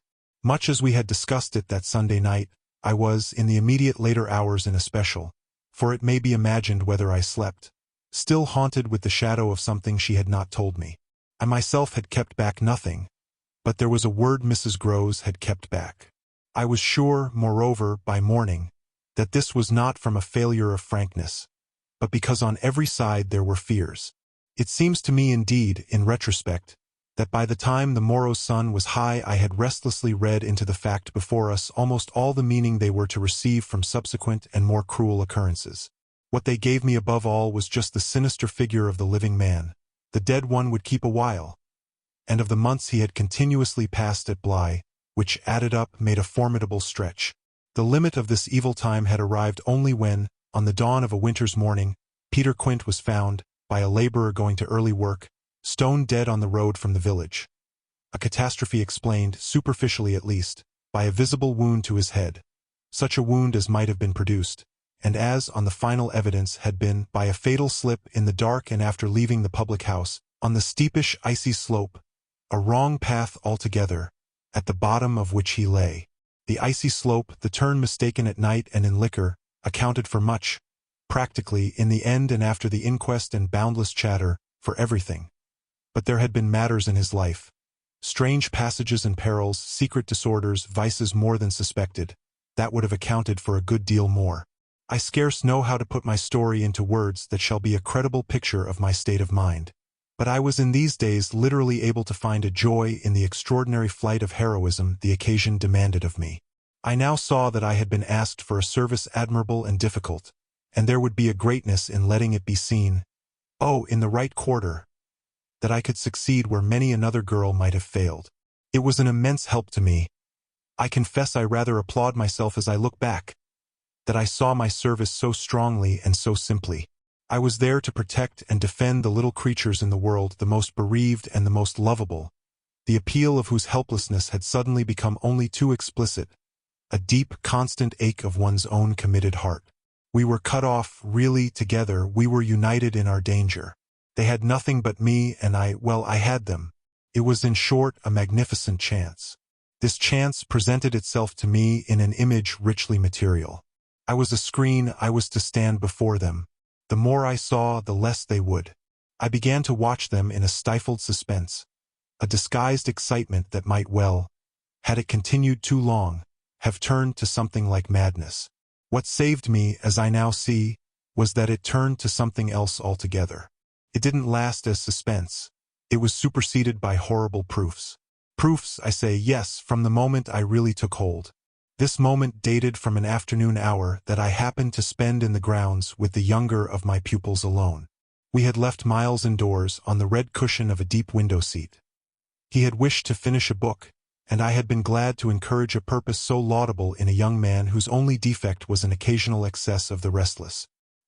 His sister, on the contrary, had been alert to come out, and I strolled with her half an hour, seeking the shade, for the sun was still high and the day exceptionally warm. I was aware afresh, with her as we went, of how, like her brother, she contrived. It was the charming thing in both children, to let me alone without appearing to drop me and to accompany me without appearing to surround. They were never importunate and yet never listless. My attention to them all really went to seeing them amuse themselves immensely without me. This was a spectacle they seemed actively to prepare, and that engaged me as an active admirer. I walked in a world of their invention. They had no occasion whatever to draw upon mine, so that my time was taken only with being, for them, some remarkable person or thing that the game of the moment required, and that was merely, thanks to my superior, my exalted stamp, a happy and highly distinguished sinecure. I forget what I was on the present occasion. I only remember that I was something very important and very quiet, and that Flora was playing very hard. We were on the edge of the lake, and, as we had lately begun geography, the lake was the Sea of Azov.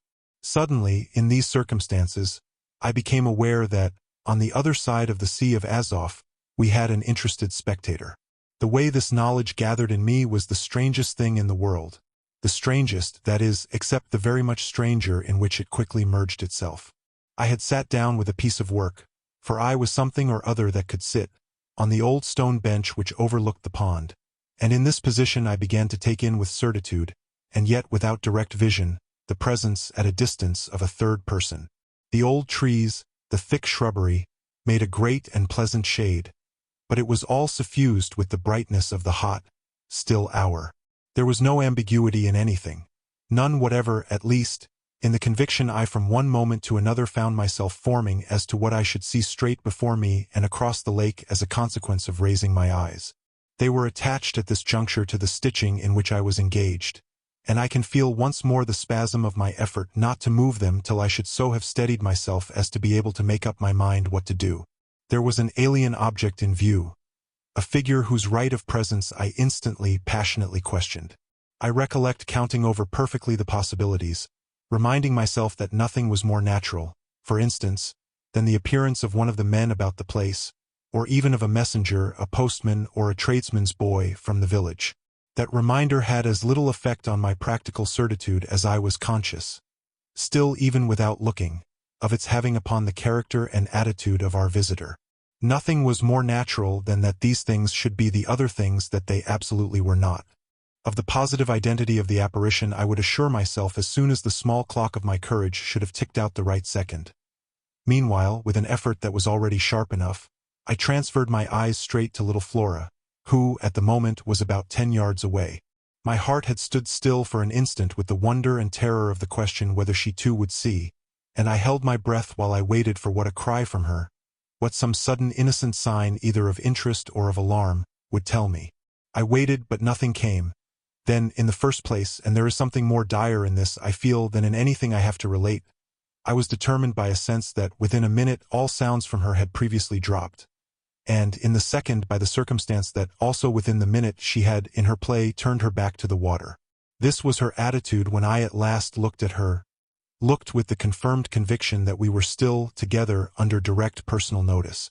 She had picked up a small flat piece of wood, which happened to have in it a little hole that had evidently suggested to her the idea of sticking in another fragment that might figure as a mast and make the thing a boat. This second morsel, as I watched her, she was very markedly and intently attempting to tighten in its place. My apprehension of what she was doing sustained me so that after some seconds I felt I was ready for more. Then I again shifted my eyes. I faced what I had to face. Chapter 7. I got hold of Mrs. Groves as soon after this as I could, and I can give no intelligible account of how I fought out the interval. Yet I still hear myself cry as I fairly threw myself into her arms. They know! It's too monstrous. They know, they know. And what on earth? I felt her incredulity as she held me. Why, all that we know, and heaven knows what else besides. Then, as she released me, I made it out to her, made it out perhaps only now with full coherency even to myself. 2 hours ago in the garden. I could scarce articulate.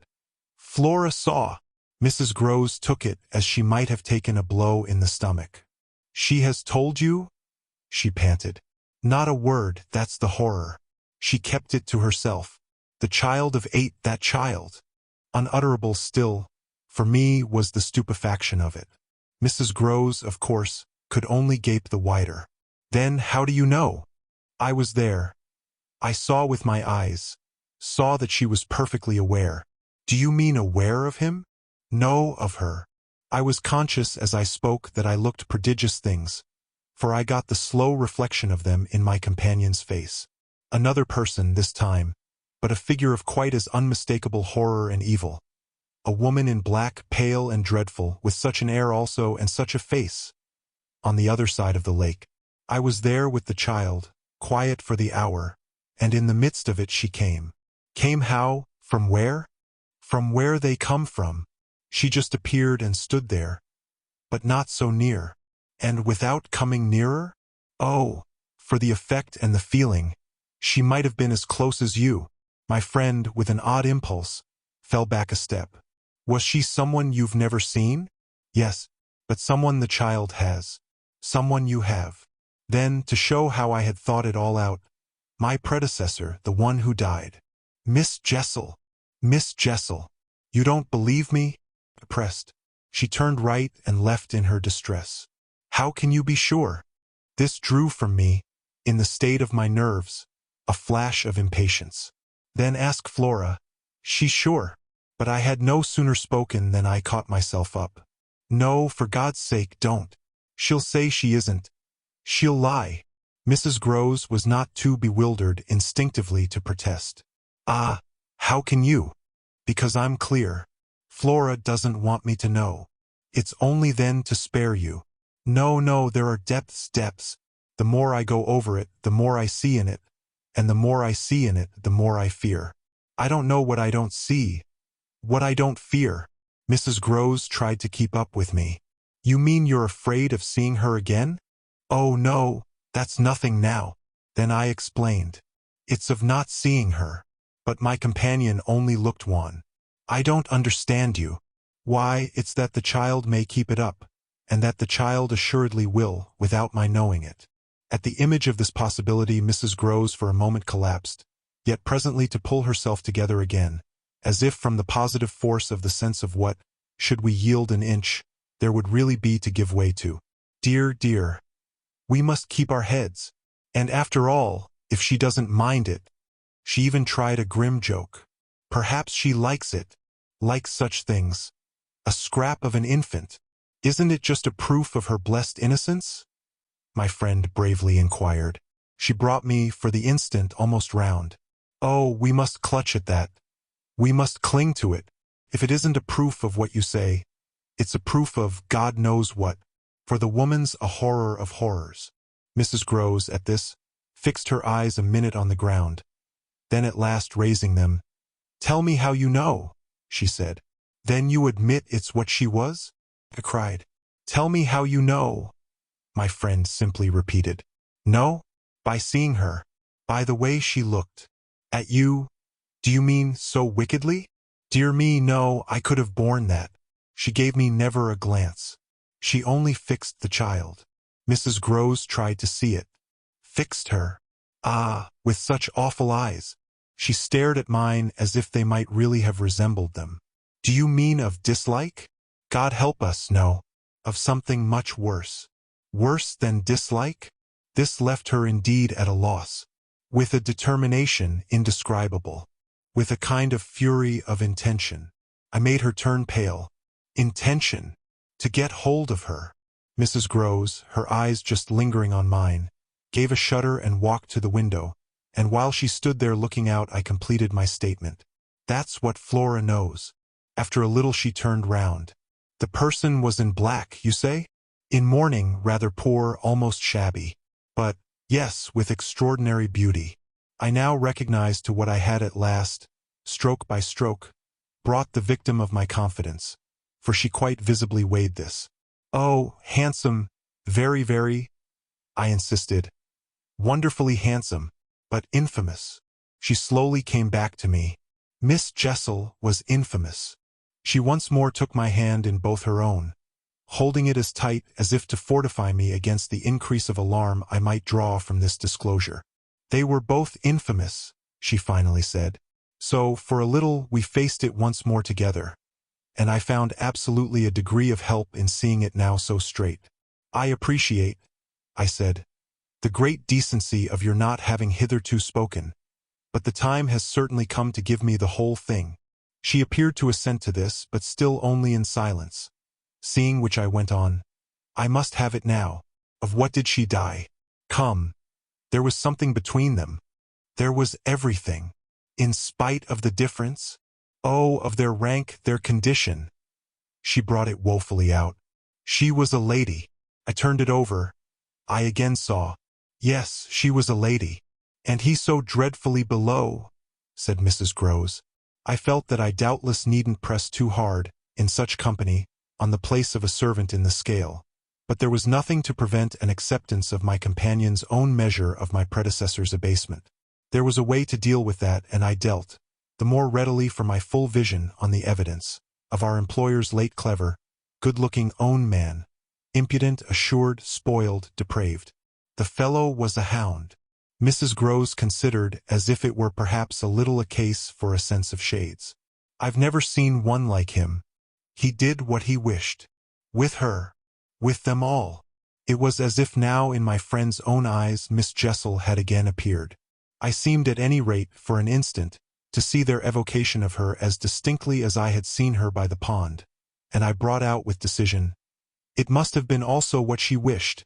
Mrs. Groves's face signified that it had been indeed, but she said at the same time, "Poor woman, she paid for it." "Then you do know what she died of?" I asked. "No, I know nothing. I wanted not to know. I was glad enough I didn't, and I thanked heaven she was well out of this." "Yet you had, then, your idea of her real reason for leaving?" "Oh yes, as to that. She couldn't have stayed. Fancy it here, for a governess. And afterward I imagined, and I still imagine. And what I imagine is dreadful." "Not so dreadful as what I do," I replied, on which I must have shown her, as I was indeed but too conscious, a front of miserable defeat.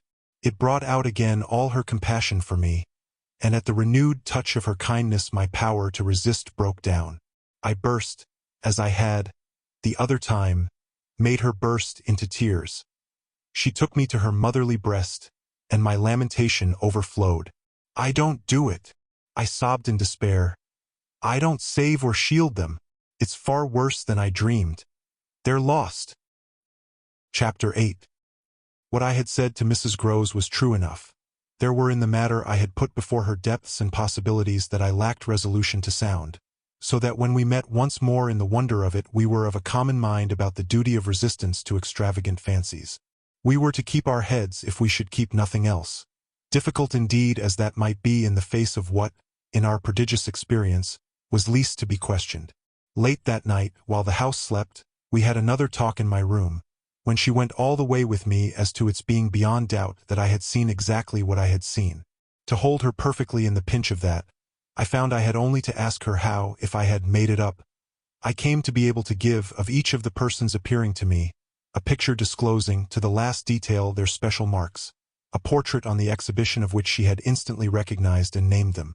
She wished, of course, small blame to her, to sink the whole subject, and I was quick to assure her that my own interest in it had now violently taken the form of a search for the way to escape from it. I encountered her on the ground of a probability that with recurrence, for recurrence we took for granted, I should get used to my danger, distinctly professing that my personal exposure had suddenly become the least of my discomforts. It was my new suspicion that was intolerable, and yet even to this complication the later hours of the day had brought a little ease. On leaving her, after my first outbreak, I had of course returned to my pupils, associating the right remedy for my dismay with that sense of their charm which I had already found to be a thing I could positively cultivate and which had never failed me yet. I had simply, in other words, plunged afresh into Flora's special society and there become aware, it was almost a luxury, that she could put her little conscious hand straight upon the spot that ached. She had looked at me in sweet speculation, and then had accused me to my face of having cried. I had supposed I had brushed away the ugly signs, but I could literally, for the time at all events, rejoice under this fathomless charity that they had not entirely disappeared. To gaze into the depths of blue of the child's eyes and pronounce their loveliness a trick of premature cunning was to be guilty of a cynicism in preference to which I naturally preferred to abjure my judgment and, so far as might be, my agitation. I couldn't abjure for merely wanting to, but I could repeat to Mrs. Groves, as I did there over and over in the small hours, that with their voices in the air, their pressure on one's heart, and their fragrant faces against one's cheek, everything fell to the ground but their incapacity and their beauty. It was a pity that, somehow, to settle this once for all, I had equally to re-enumerate the signs of subtlety that, in the afternoon, by the lake had made a miracle of my show of self-possession. It was a pity to be obliged to reinvestigate the certitude of the moment itself and repeat how it had come to me as a revelation that the inconceivable communion I then surprised was a matter, for either party, of habit. It was a pity that I should have had to quaver out again the reasons for my not having, in my delusion, so much as questioned that the little girl saw our visitant even as I actually saw Mrs. Groves herself, and that she wanted, by just so much as she did thus see, to make me suppose she didn't, and at the same time, without showing anything, arrive at a guess as to whether I myself did. It was a pity that I needed once more to describe the portentous little activity by which she sought to divert my attention, the perceptible increase of movement, the greater intensity of play, the singing, the gabbling of nonsense, and the invitation to romp. Yet if I had not indulged, to prove there was nothing in it, in this review, I should have missed the 2 or 3 dim elements of comfort that still remained to me. I should not, for instance, have been able to asseverate to my friend that I was certain, which was so much to the good, that I at least had not betrayed myself. I should not have been prompted, by stress of need, by desperation of mind, I scarce know what to call it, to invoke such further aid to intelligence as might spring from pushing my colleague fairly to the wall. She had told me, bit by bit, under pressure, a great deal, but a small shifty spot on the wrong side of it all still sometimes brushed my brow like the wing of a bat, and I remember how on this occasion, for the sleeping house and the concentration alike of our danger and our watch seemed to help, I felt the importance of giving the last jerk to the curtain. "I don't believe anything so horrible," I recollect saying. "No, let us put it definitely, my dear, that I don't. But if I did, there's a thing I should require now, just without sparing you the least bit more. Oh, not a scrap, come. To get out of you. What was it you had in mind when, in our distress, before Miles came back, over the letter from his school, you said, under my insistence, that you didn't pretend for him that he had not literally ever been bad. He has not literally ever. In these weeks that I myself have lived with him and so closely watched him, he has been an imperturbable little prodigy of delightful, lovable goodness. Therefore you might perfectly have made the claim for him if you had not, as it happened, seen an exception to take. What was your exception, and to what passage in your personal observation of him did you refer?" It was a dreadfully austere inquiry, but levity was not our note, and, at any rate, before the grey dawn admonished us to separate I had got my answer. What my friend had had in mind proved to be immensely to the purpose. It was neither more nor less than the circumstance that for a period of several months Quint and the boy had been perpetually together. It was in fact the very appropriate truth that she had ventured to criticize the propriety, to hint at the incongruity, of so close an alliance, and even to go so far on the subject as a frank overture to Miss Jessel. Miss Jessel had, with a most strange manner, requested her to mind her business, and the good woman had, on this, directly approached little Miles. What she had said to him, since I pressed, was that she liked to see young gentlemen not forget their station. I pressed again, of course, at this. "You reminded him that Quint was only a base menial, as you might say, and it was his answer, for one thing, that was bad. And for another thing?" I waited. "He repeated your words to Quint?" "No, not that. It's just what he wouldn't." She could still impress upon me. "I was sure, at any rate," she added, "that he didn't. But he denied certain occasions." "What occasions?" "When they had been about together quite as if Quint were his tutor, and a very grand one, and Miss Jessel only for the little lady. When he had gone off with the fellow, and spent hours with him." "He then prevaricated about it? He said he hadn't?" Her assent was clear enough to cause me to add in a moment, "I see. He lied." "Oh," Mrs. Groves mumbled.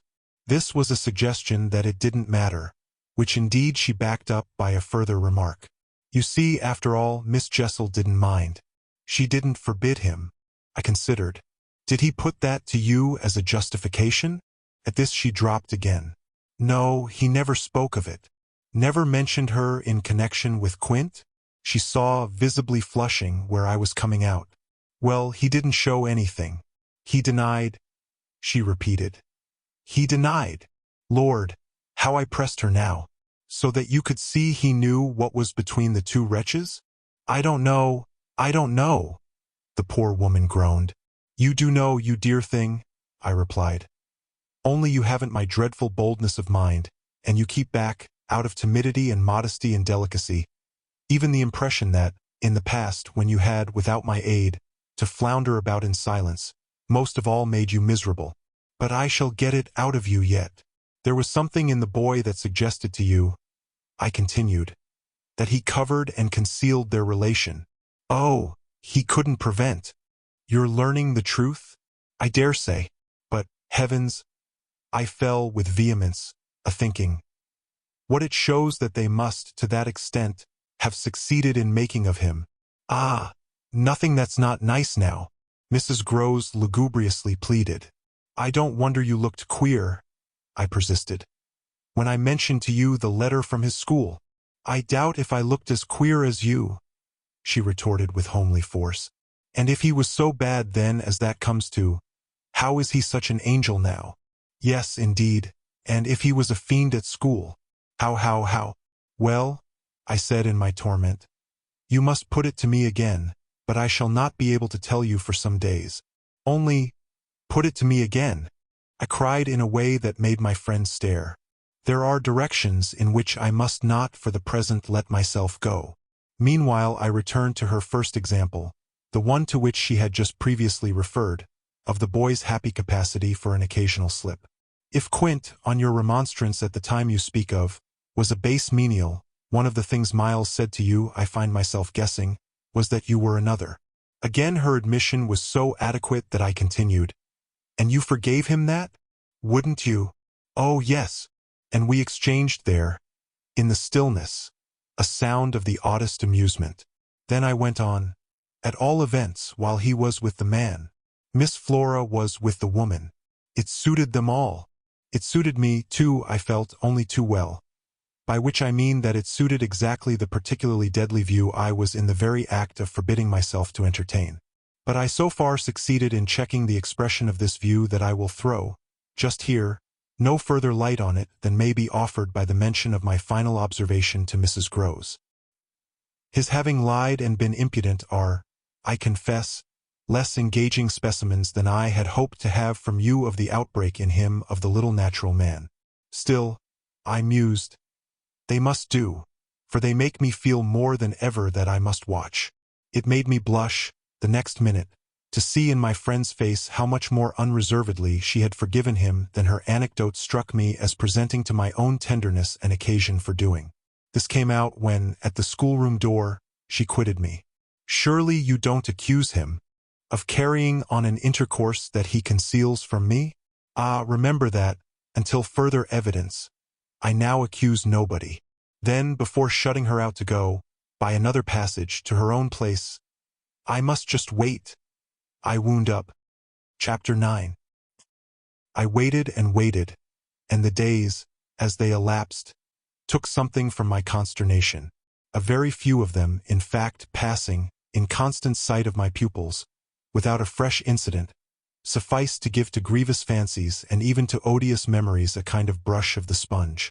I have spoken of the surrender to their extraordinary childish grace as a thing I could actively cultivate, and it may be imagined if I neglected now to address myself to this source for whatever it would yield. Stranger than I can express, certainly, was the effort to struggle against my new lights. It would doubtless have been, however, a greater tension still had it not been so frequently successful. I used to wonder how my little charges could help guessing that I thought strange things about them, and the circumstances that these things only made them more interesting was not by itself a direct aid to keeping them in the dark. I trembled lest they should see that they were so immensely more interesting. Putting things at the worst, at all events, as in meditation I so often did, any clouding of their innocence could only be, blameless and foredoomed as they were, a reason the more for taking risks. There were moments when, by an irresistible impulse, I found myself catching them up and pressing them to my heart. As soon as I had done so, I used to say to myself, "What will they think of that? Doesn't it betray too much?" It would have been easy to get into a sad, wild tangle about how much I might betray. But the real account, I feel, of the hours of peace that I could still enjoy was that the immediate charm of my companions was a beguilement still effective even under the shadow of the possibility that it was studied. For if it occurred to me that I might occasionally excite suspicion by the little outbreaks of my sharper passion for them, so too I remember wondering if I mightn't see a queerness in the traceable increase of their own demonstrations. They were at this period extravagantly and preternaturally fond of me, which, after all, I could reflect, was no more than a graceful response in children perpetually bowed over and hugged. The homage of which they were so lavish succeeded, in truth, for my nerves, quite as well as if I never appeared to myself, as I may say, literally to catch them at a purpose in it. They had never, I think, wanted to do so many things for their poor protectress.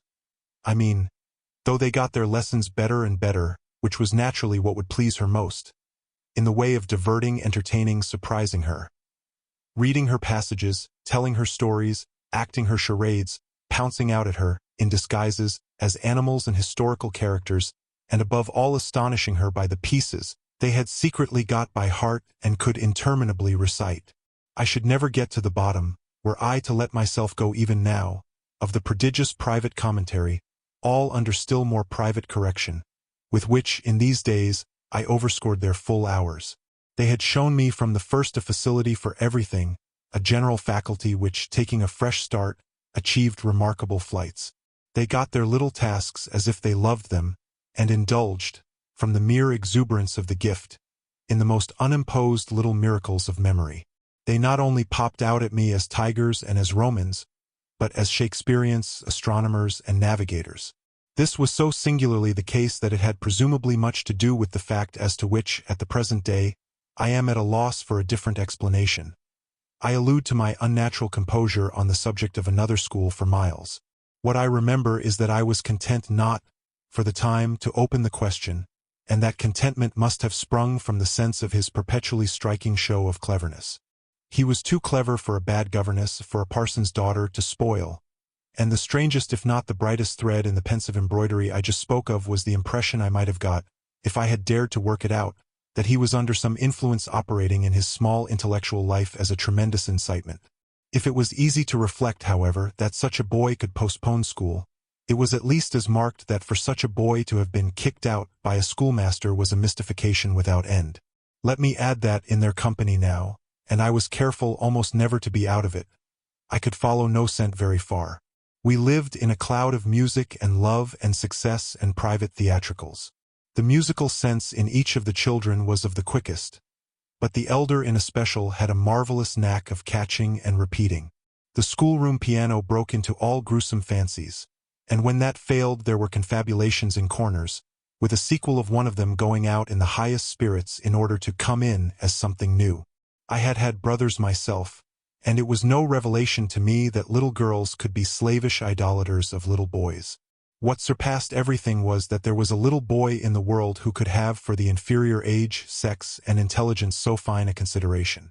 They were extraordinarily at one, and to say that they never either quarreled or complained is to make the note of praise coarse for their quality of sweetness.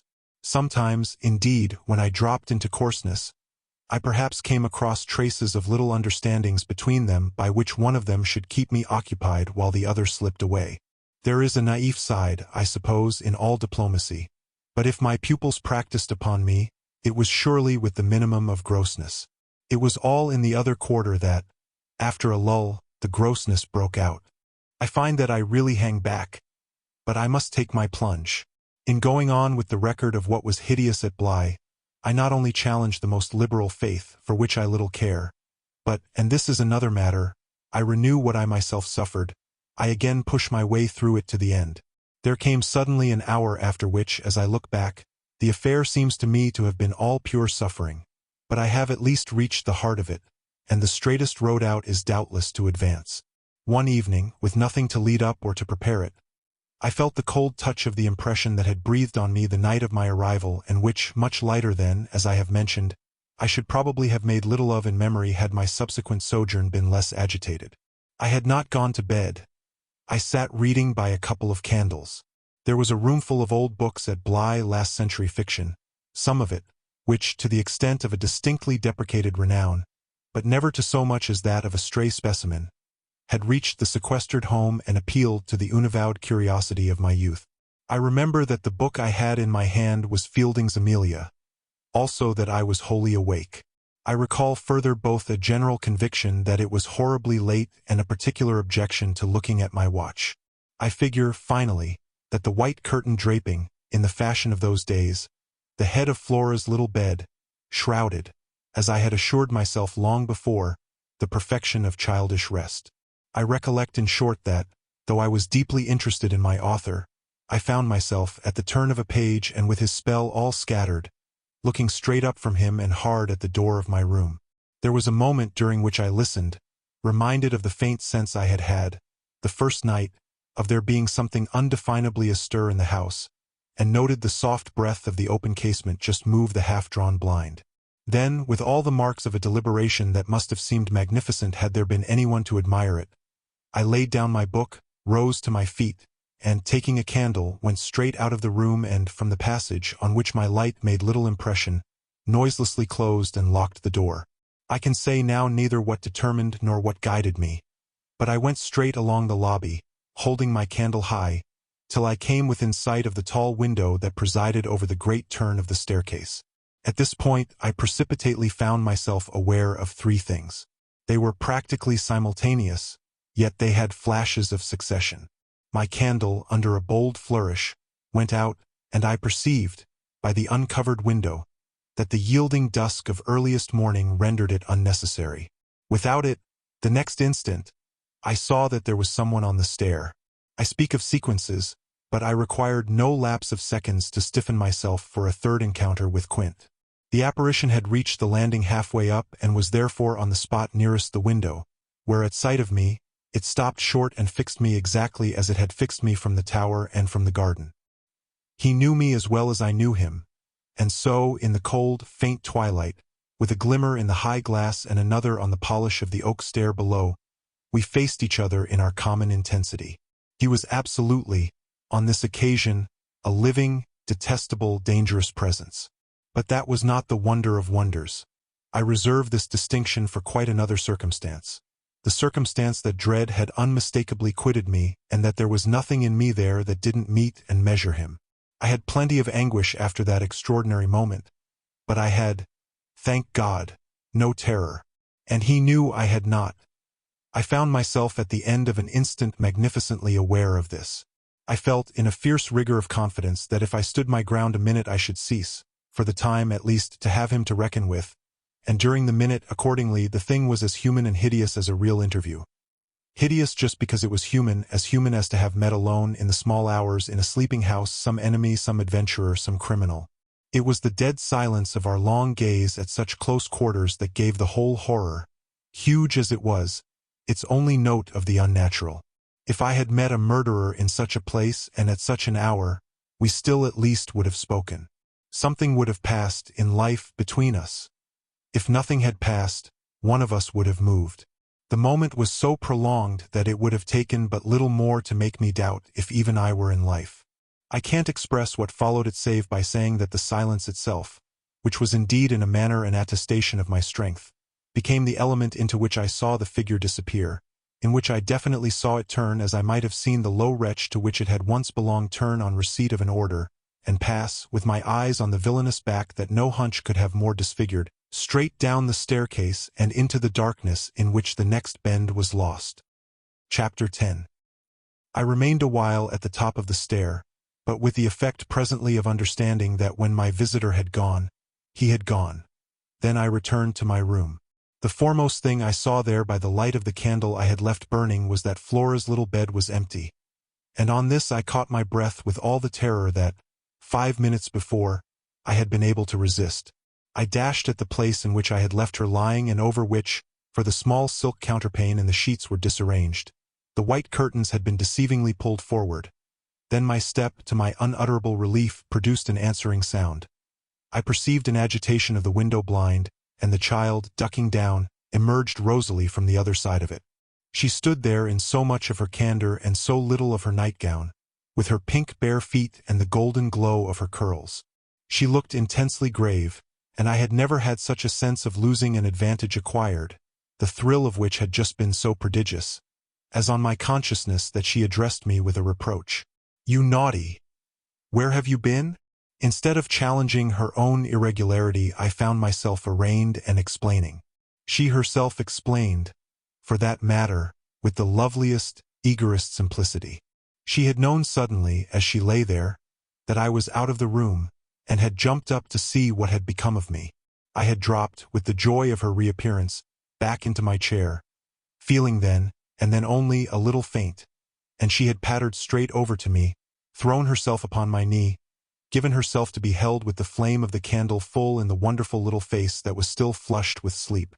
I remember closing my eyes an instant, yieldingly, consciously, as before the excess of something beautiful that shone out of the blue of her own. "You were looking for me out of the window?" I said. "You thought I might be walking in the grounds?" "Well, I thought someone was—" She never blanched as she smiled out that at me. Oh, how I looked at her now. "And did you see anyone?" "Ah, no," she returned, almost with the full privilege of childish inconsequence, resentfully, though with a long sweetness in her little drawl of the negative. At that moment, in the state of my nerves, I absolutely believed she lied, and if I once more closed my eyes it was before the dazzle of the 3 or 4 possible ways in which I might take this up. One of these, for a moment, tempted me with such singular intensity that, to withstand it, I must have gripped my little girl with a spasm that, wonderfully, she submitted to without a cry or a sign of fright. Why not break out at her on the spot and have it all over? Give it to her straight in her lovely little lighted face. You see, you know that you do and that you already quite suspect I believe it. Therefore, why not frankly confess it to me, so that we may at least live with it together and learn perhaps, in the strangeness of our fate, where we are and what it means? This solicitation dropped, alas, as it came. If I could immediately have succumbed to it I might have spared myself. Well, you'll see what. Instead of succumbing I sprang again to my feet, looked at her bed, and took a helpless middle way. "Why did you pull the curtain over the place to make me think you were still there?" Flora luminously considered. After which, with her little divine smile, "Because I don't like to frighten you. But if I had, by your idea, gone out?" She absolutely declined to be puzzled.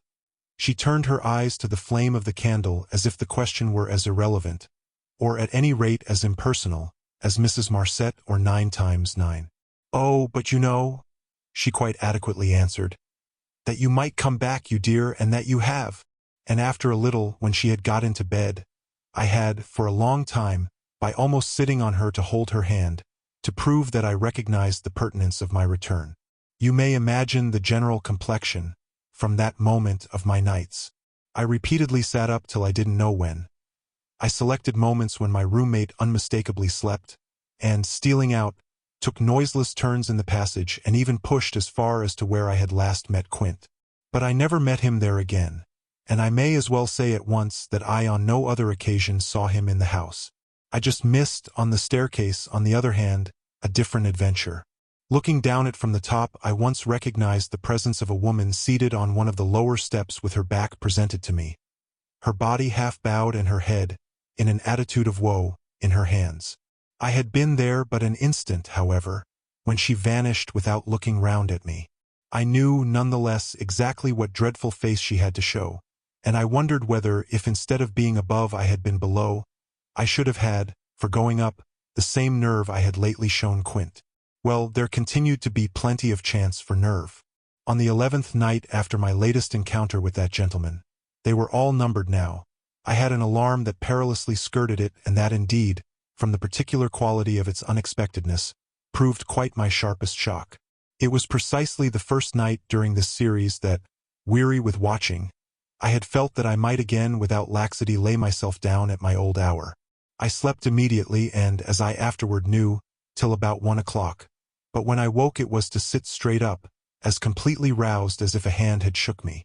I had left a light burning, but it was now out, and I felt an instant certainty that Flora had extinguished it. This brought me to my feet and straight, in the darkness, to her bed, which I found she had left. A glance at the window enlightened me further, and the striking of a match completed the picture. The child had again got up, this time blowing out the taper, and had again, for some purpose of observation or response, squeezed in behind the blind and was peering out into the night. That she now saw, as she had not, I had satisfied myself, the previous time, was proved to me by the fact that she was disturbed neither by my re-illumination nor by the haste I made to get into slippers and into a wrap. Hidden, protected, absorbed, she evidently rested on the sill. The casement opened forward and gave herself up. There was a great still moon to help her, and this fact had counted in my quick decision. She was face to face with the apparition we had met at the lake, and could now communicate with it as she had not then been able to do. What I, on my side, had to care for was, without disturbing her, to reach, from the corridor, some other window in the same quarter. I got to the door without her hearing me. I got out of it, closed it, and listened from the other side for some sound from her.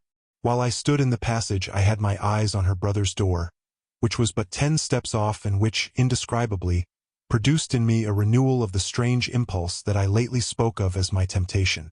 What if I should go straight in and march to his window? What if, by risking to his boyish bewilderment a revelation of my motive, I should throw across the rest of the mystery the long halter of my boldness? This thought held me sufficiently to make me cross to his threshold and pause again. I preternaturally listened. I figured to myself what might portentously be. I wondered if his bed were also empty and he too were secretly at watch. It was a deep, soundless minute, at the end of which my impulse failed. He was quiet. He might be innocent. The risk was hideous. I turned away. There was a figure in the grounds, a figure prowling for a sight, the visitor with whom Flora was engaged. But it was not the visitor most concerned with my boy. I hesitated afresh, but on other grounds and only for a few seconds. Then I had made my choice. There were empty rooms at Bly, and it was only a question of choosing the right one. The right one suddenly presented itself to me as the lower one, though high above the gardens, in the solid corner of the house that I have spoken of as the old tower. This was a large, square chamber, arranged with some state as a bedroom, the extravagant size of which made it so inconvenient that it had not for years, though kept by Mrs. Groves in exemplary order, been occupied. I had often admired it, and I knew my way about in it. I had only, after just faltering at the first chill gloom of its disuse, to pass across it and unbolt as quietly as I could one of the shutters. Achieving this transit, I uncovered the glass without a sound and, applying my face to the pane, was able, the darkness without being much less than within, to see that I commanded the right direction. Then I saw something more. The moon made the night extraordinarily penetrable and showed me on the lawn a person, diminished by distance, who stood there motionless and as if fascinated, looking up to where I had appeared. Looking, that is, not so much straight at me as at something that was apparently above me. There was clearly another person above me. There was a person on the tower. But the presence on the lawn was not in the least what I had conceived and had confidently hurried to meet. The presence on the lawn, I felt sick as I made it out, was poor little Miles himself. Chapter 11. It was not till late next day that I spoke to Mrs. Groves, the rigor with which I kept my pupils in sight making it often difficult to meet her privately, and the more as we each felt the importance of not provoking, on the part of the servants quite as much as on that of the children, any suspicion of a secret flurry or that of a discussion of mysteries. I drew a great security in this particular from her mere smooth aspect. There was nothing in her fresh face to pass on to others my horrible confidences. She believed me, I was sure, absolutely. If she hadn't, I don't know what would have become of me, for I couldn't have borne the business alone. But she was a magnificent monument to the blessing of a want of imagination, and if she could see in our little charges nothing but their beauty and amiability, their happiness and cleverness, she had no direct communication with the sources of my trouble. If they had been at all visibly blighted or battered, she would doubtless have grown, on tracing it back, haggard enough to match them. As matters stood, however, I could feel her, when she surveyed them, with her large white arms folded and the habit of serenity in all her look, thank the Lord's mercy that if they were ruined the pieces would still serve. Flights of fancy gave place, in her mind, to a steady fireside glow, and I had already begun to perceive how, with the development of the conviction that, as time went on without a public accident, our young things could, after all, look out for themselves, she addressed her greatest solicitude to the sad case presented by their instructress. That, for myself, was a sound simplification. I could engage that, to the world, my face should tell no tales, but it would have been, in the conditions, an immense added strain to find myself anxious about hers. At the hour I now speak of she had joined me, under pressure, on the terrace, where, with the lapse of the season, the afternoon sun was now agreeable, and we sat there together while, before us, at a distance, but within call if we wished, the children strolled to and fro in one of their most manageable moods. They moved slowly, in unison, below us, over the lawn, the boy, as they went, reading aloud from a storybook and passing his arm round his sister to keep her quite in touch. Mrs. Groves watched them with positive placidity. Then I caught the suppressed intellectual creak with which she conscientiously turned to take from me a view of the back of the tapestry. I had made her a receptacle of lurid things, but there was an odd recognition of my superiority, my accomplishments and my function, in her patience under my pain. She offered her mind to my disclosures as, had I wished to mix a witch's broth and proposed it with assurance, she would have held out a large clean saucepan. This had become thoroughly her attitude by the time that, in my recital of the events of the night, I reached the point of what Miles had said to me when, after seeing him at such a monstrous hour, almost on the very spot where he happened now to be, I had gone down to bring him in. Choosing then, at the window, with a concentrated need of not alarming the house, rather that method than a signal more resonant. I had left her meanwhile in little doubt of my small hope of representing with success even to her actual sympathy my sense of the real splendor of the little inspiration with which, after I had got him into the house, the boy met my final articulate challenge. As soon as I appeared in the moonlight on the terrace, he had come to me as straight as possible, on which I had taken his hand without a word and led him, through the dark spaces, up the staircase where Quint had so hungrily hovered for him, along the lobby where I had listened and trembled, and so to his forsaken room. Not a sound on the way had passed between us, and I had wondered, oh, how I had wondered, if he were groping about in his little mind for something plausible and not too grotesque. It would tax his invention, certainly, and I felt, this time, over his real embarrassment, a curious thrill of triumph. It was a sharp trap for the inscrutable. He couldn't play any longer at innocence. So how the deuce would he get out of it? There beat in me indeed, with the passionate throb of this question, an equal dumb appeal as to how the deuce I should. I was confronted at last, as never yet, with all the risk attached even now to sounding my own horrid note. I remember in fact that as we pushed into his little chamber, where the bed had not been slept in at all and the window, uncovered to the moonlight, made the place so clear that there was no need of striking a match. I remember how I suddenly dropped, sank upon the edge of the bed from the force of the idea that he must know how he really, as they say, had me. He could do what he liked, with all his cleverness to help him, so long as I should continue to defer to the old tradition of the criminality of those caretakers of the young who minister to superstitions and fears. He had me indeed, and in a cleft stick. For who would ever absolve me, who would consent that I should go unhung, if, by the faintest tremor of an overture, I were the first to introduce into our perfect intercourse an element so dire? No, no, it was useless to attempt to convey to Mrs. Groves, just as it is scarcely less so to attempt to suggest here, how, in our short, stiff brush in the dark, he fairly shook me with admiration. I was of course thoroughly kind and merciful. Never, never yet had I placed on his little shoulders hands of such tenderness as those with which, while I rested against the bed, I held him there well under fire. I had no alternative but, in form at least, to put it to him. You must tell me now, and all the truth. What did you go out for? What were you doing there? I can still see his wonderful smile, the whites of his beautiful eyes, and the uncovering of his little teeth shine to me in the dusk. If I tell you why, will you understand? My heart, at this, leaped into my mouth. Would he tell me why? I found no sound on my lips to press it, and I was aware of replying only with a vague, repeated, grimacing nod. He was gentleness itself, and while I wagged my head at him, he stood there more than ever a little fairy prince. It was his brightness indeed that gave me a respite. Would it be so great if he were really going to tell me? Well, he said at last, just exactly in order that you should do this.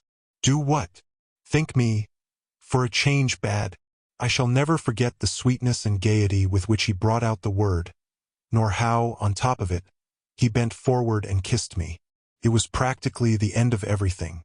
I met his kiss and I had to make, while I folded him for a minute in my arms, the most stupendous effort not to cry. He had given exactly the account of himself that permitted least of my going behind it, and it was only with the effect of confirming my acceptance of it that, as I presently glanced about the room, I could say, "Then you didn't undress at all?" He fairly glittered in the gloom. "Not at all. I sat up and read." "And when did you go down?" "At midnight. When I'm bad I am bad. I see, I see. It's charming. But how could you be sure I would know it?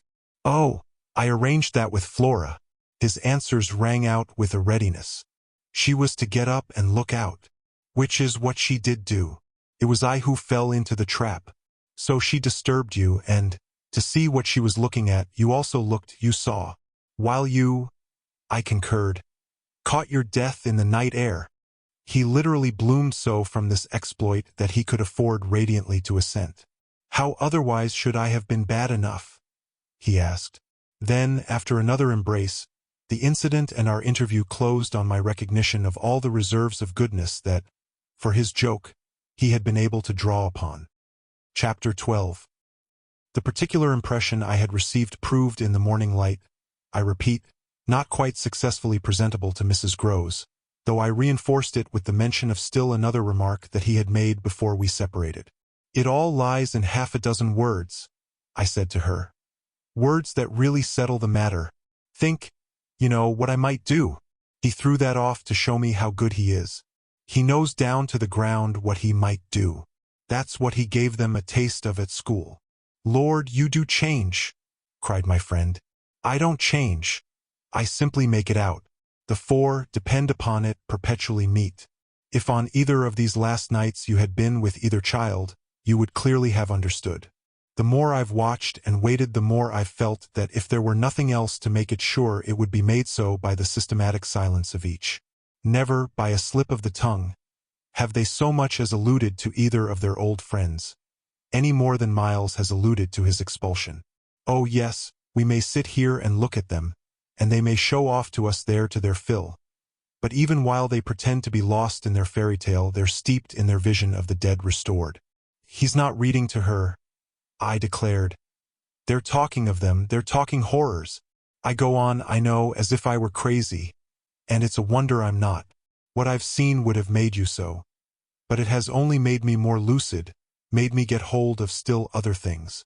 My lucidity must have seemed awful, but the charming creatures who were victims of it, passing and repassing in their interlocked sweetness, gave my colleague something to hold on by, and I felt how tight she held as, without stirring in the breath of my passion, she covered them still with her eyes. Of what other things have you got hold? Why, of the very things that have delighted, fascinated, and yet, at bottom, as I now so strangely see, mystified and troubled me. They're more than earthly beauty. They're absolutely unnatural goodness. It's a game, I went on. It's a policy and a fraud. On the part of little darlings? As yet mere lovely babies? Yes, mad as that seems. The very act of bringing it out really helped me to trace it, follow it all up and piece it all together. They haven't been good, they've only been absent. It has been easy to live with them because they're simply leading a life of their own. They're not mine, they're not ours. They're his and they're hers. Quince and that woman's? Quince and that woman's. They want to get to them. Oh, how at this, poor Mrs. Groves appeared to study them. But for what? For the love of all the evil that, in those dreadful days, the pair put into them. And to ply them with that evil still, to keep up the work of demons, is what brings the others back. Laws, said my friend under her breath. The exclamation was homely, but it revealed a real acceptance of my further proof of what, in the bad time, for there had been a worse even than this, must have occurred. There could have been no such justification for me as the plain assent of her experience to whatever depth of depravity I found credible in our brace of scoundrels. It was an obvious submission of memory that she brought out after a moment. They were rascals, but what can they now do? She pursued. Do? I echoed so loud that Miles and Flora, as they passed at their distance, paused an instant in their walk and looked at us. Don't they do enough? I demanded in a lower tone, while the children, having smiled and nodded and kissed hands to us, resumed their exhibition. We were held by it a minute. Then I answered, They can destroy them. At this my companion did turn, but the inquiry she launched was a silent one, the effect of which was to make me more explicit. They don't know as yet quite how, but they're trying hard. They're seen only across, as it were, and beyond, in strange places and on high places, the top of towers, the roof of houses, the outside of windows, the further edge of pools. but there's a deep design on either side to shorten the distance and overcome the obstacle, and the success of the tempters is only a question of time. They've only to keep to their suggestions of danger. For the children to come and perish in the attempt. Mrs. Groves slowly got up, and I scrupulously added, unless, of course, we can prevent. Standing there before me while I kept my seat, she visibly turned things over. Their uncle must do the preventing. He must take them away. And who's to make him? She had been scanning the distance, but she now dropped on me a foolish face. You, miss, by writing to him that his house is poisoned and his little nephew and niece mad? But if they are, miss? And if I am myself, you mean? That's charming news to be sent him by a governess whose prime undertaking was to give him no worry. Mrs. Groves considered, following the children again. Yes, he do hate worry. That was the great reason why those fiends took him in so long. No doubt, though his indifference must have been awful. As I'm not a fiend, at any rate, I shouldn't take him in. My companion, after an instant and for all answer, sat down again and grasped my arm. Make him at any rate come to you. I stared. To me, I had a sudden fear of what she might do. Him? He ought to be here. He ought to help. I quickly rose, and I think I must have shown her a queerer face than ever yet. You see me asking him for a visit? No, with her eyes on my face she evidently couldn't. Instead of it, even as a woman reads another, she could see what I myself saw.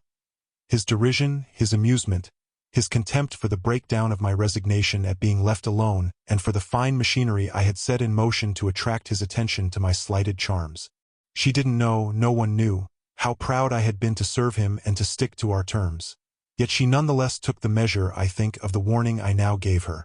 If you should so lose your head as to appeal to him for me. She was really frightened. Yes, miss, I would leave on the spot, both him and you. Chapter 13. It was all very well to join them, but speaking to them proved quite as much as ever an effort beyond my strength. Offered, in close quarters, difficulties as insurmountable as before. This situation continued a month, and with new aggravations and particular notes, the note above all sharper and sharper, of the small ironic consciousness on the part of my pupils. It was not, I am as sure today as I was sure then, my mere infernal imagination. It was absolutely traceable that they were aware of my predicament and that this strange relation made, in a manner, for a long time, the air in which we moved. I don't mean that they had their tongues in their cheeks or did anything vulgar, for that was not one of their dangers. I do mean, on the other hand, that the element of the unnamed and untouched became, between us, greater than any other, and that so much avoidance could not have been so successfully effected without a great deal of tacit arrangement. It was as if, at moments, we were perpetually coming into sight of subjects before which we must stop short, turning suddenly out of alleys that we perceived to be blind, closing with a little bang that made us look at each other. For, like all bangs, it was something louder than we had intended, the doors we had indiscreetly opened. All roads lead to Rome, and there were times when it might have struck us that almost every branch of study or subject of conversation skirted forbidden ground. Forbidden ground was the question of the return of the dead in general and of whatever, in especial, might survive in memory of the friends little children had lost. There were days when I could have sworn that one of them had, with a small invisible nudge, said to the other, "She thinks she'll do it this time, but she won't." To do it would have been to indulge, for instance, and for once in a way, in some direct reference to the lady who had prepared them for my discipline. They had a delightful, endless appetite for passages in my own history, to which I had again and again treated them.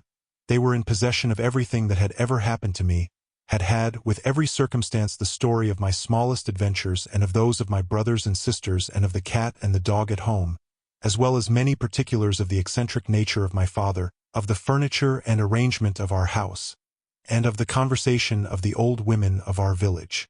There were things enough, taking one with another, to chatter about, if one went very fast and knew by instinct when to go round.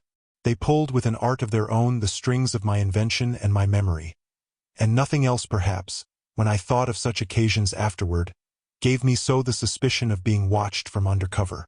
It was in any case over my life, my past, and my friends alone that we could take anything like our ease. a state of affairs that led them sometimes without the least pertinence to break out into sociable reminders. I was invited, with no visible connection, to repeat afresh Goody Gosling's celebrated MOT or to confirm the details already supplied as to the cleverness of the vicarage pony. It was partly at such junctures as these and partly at quite different ones that, with the turn my matters had now taken, my predicament, as I have called it, grew most sensible. The fact that the days passed for me without another encounter ought, it would have appeared, to have done something towards soothing my nerves. Since the light brush, that second night on the upper landing, of the presence of a woman at the foot of the stair, I had seen nothing, whether in or out of the house, that one had better not have seen. There was many a corner round which I expected to come upon Quint, and many a situation that, in a merely sinister way, would have favored the appearance of Miss Jessel. The summer had turned, the summer had gone.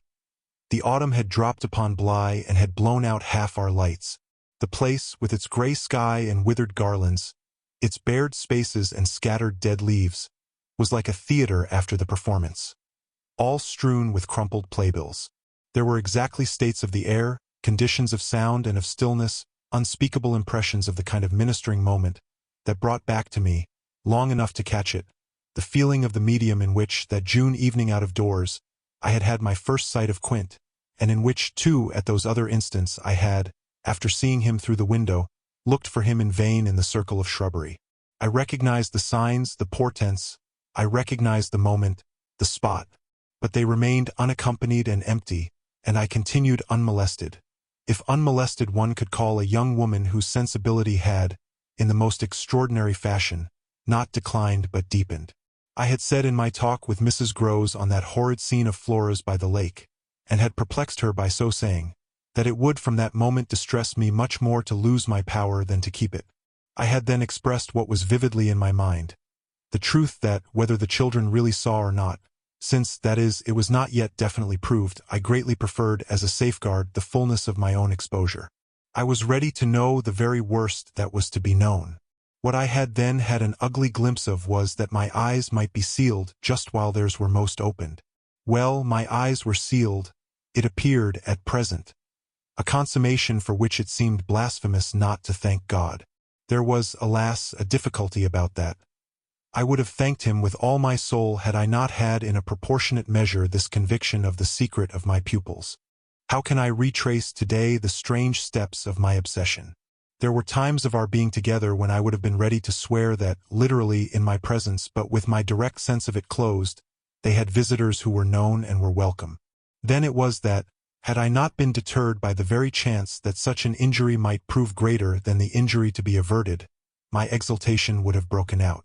They're here, you little wretches," I would have cried. "And you can't deny it now." The little wretches denied it with all the added volume of their sociability and their tenderness, in just the crystal depths of which, like the flash of a fish in a stream, the mockery of their advantage peeped up.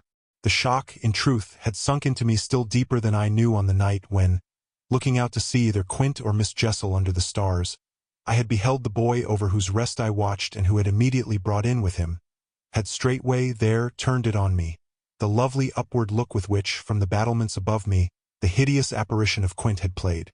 If it was a question of a scare, my discovery on this occasion had scared me more than any other, and it was in the condition of nerves produced by it that I made my actual inductions. They harassed me so that sometimes, at odd moments, I shut myself up audibly to rehearse. It was at once a fantastic relief and a renewed despair, the manner in which I might come to the point. I approached it from one side and the other while, in my room, I flung myself about, but I always broke down in the monstrous utterance of names. As they died away on my lips, I said to myself that I should indeed help them to represent something infamous, if, by pronouncing them, I should violate as rare a little case of instinctive delicacy as any schoolroom, probably, had ever known. When I said to myself, "They have the manners to be silent, and you, trusted as you are, the baseness to speak," I felt myself crimson and I covered my face with my hands. After these secret scenes I chattered more than ever, going on volubly enough till one of our prodigious, palpable hushes occurred. I can call them nothing else. The strange, dizzy lift or swim, I try for terms, into a stillness, a pause of all life, that had nothing to do with the more or less noise that at the moment we might be engaged in making, and that I could hear through any deepened exhilaration or quickened recitation or louder strum of the piano. Then it was that the others, the outsiders, were there. Though they were not angels, they passed, as the French say, causing me, while they stayed, to tremble with the fear of their addressing to their younger victims some yet more infernal message or more vivid image than they had thought good enough for myself. What it was most impossible to get rid of was the cruel idea that, whatever I had seen, Miles and Flora saw more, things terrible and unguessable, and that sprang from dreadful passages of intercourse in the past. Such things naturally left on the surface, for the time, a chill which we vociferously denied that we felt. And we had, all three with repetition, got into such splendid training that we went, each time almost automatically, to mark the close of the incident, through the very same movements. It was striking of the children, at all events, to kiss me inveterately with a kind of wild irrelevance and never to fail, one or the other, of the precious question that had helped us through many a peril. When do you think he will come? Don't you think we ought to write? There was nothing like that inquiry, we found by experience, for carrying off an awkwardness. He, of course, was their uncle in Harley Street, and we lived in much profusion of theory that he might at any moment arrive to mingle in our circle. It was impossible to have given less encouragement than he had done to such a doctrine, but if we had not had the doctrine to fall back upon, we should have deprived each other of some of our finest exhibitions. He never wrote to them. That may have been selfish, but it was a part of the flattery of his trust of me. For the way in which a man pays his highest tribute to a woman is apt to be but by the more festal celebration of one of the sacred laws of his comfort, and I held that I carried out the spirit of the pledge given not to appeal to him, when I let my charges understand that their own letters were but charming literary exercises. They were too beautiful to be posted. I kept them myself. I have them all to this hour. This was a rule indeed which only added to the satiric effect of my being plied with the supposition that he might at any moment be among us. It was exactly as if my charges knew how almost more awkward than anything else that might be for me. There appears to me, moreover, as I look back, no note in all this more extraordinary than the mere fact that, in spite of my tension and of their triumph, I never lost patience with them. Adorable they must in truth have been. I now reflect that I didn't in these days hate them. Would exasperation, however, if relief had longer been postponed, finally have betrayed me? It little matters, for relief arrived. I call it relief, though it was only the relief that a snap brings to a strain or the burst of a thunderstorm to a day of suffocation. It was at least change, and it came with a rush. Chapter 14. Walking to church a certain Sunday morning, I had little Miles at my side and his sister, in advance of us and at Mrs. Grose's, well in sight. It was a crisp, clear day, the first of its order for some time.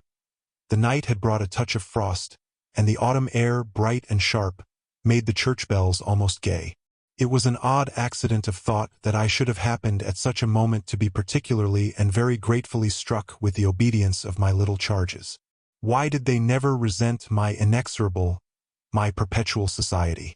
Something or other had brought nearer home to me that I had all but pinned the boy to my shawl, and that, in the way our companions were marshaled before me, I might have appeared to provide against some danger of rebellion. I was like a jailer with an eye to possible surprises and escapes. But all this belonged, their magnificent little surrender, just to the special array of the facts that were most abysmal. Turned out for Sunday by his uncle's tailor, who had had a free hand and a notion of pretty waistcoats and of his grand little air, Miles's whole title to independence, the rights of his sex and situation, were so stamped upon him that if he had suddenly struck for freedom I should have had nothing to say. I was by the strangest of chances wondering how I should meet him when the revolution unmistakably occurred. I call it a revolution because I now see how, with the word he spoke, the curtain rose on the last act of my dreadful drama, and the catastrophe was precipitated. "Look here, my dear, you know," he charmingly said. "When in the world, please, am I going back to school?" Transcribed here the speech sounds harmless enough, particularly as uttered in the sweet, high, casual pipe with which, at all interlocutors, but above all at his eternal governess, he threw off intonations as if he were tossing roses.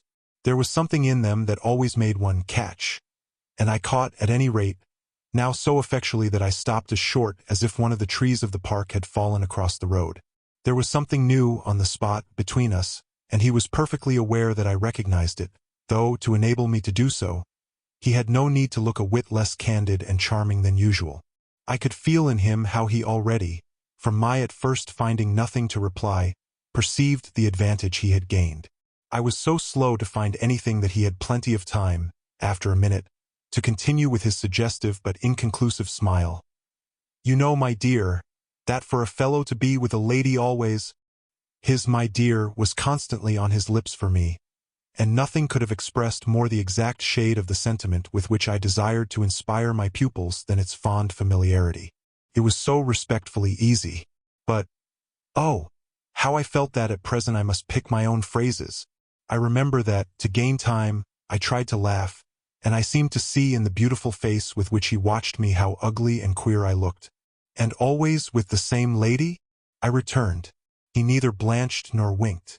The whole thing was virtually out between us. "Ah, of course, she's a jolly, perfect lady. But after all, I'm a fellow, don't you see? That's well getting on." I lingered there with him an instant ever so kindly. "Yes, you're getting on." Oh, but I felt helpless. I have kept to this day the heartbreaking little idea of how he seemed to know that and to play with it. "And you can't say I've not been awfully good, can you?" I laid my hand on his shoulder, for though I felt how much better it would have been to walk on, I was not yet quite able. "No, I can't say that, Miles. Except just that one night, you know. That one night." Couldn't look as straight as he.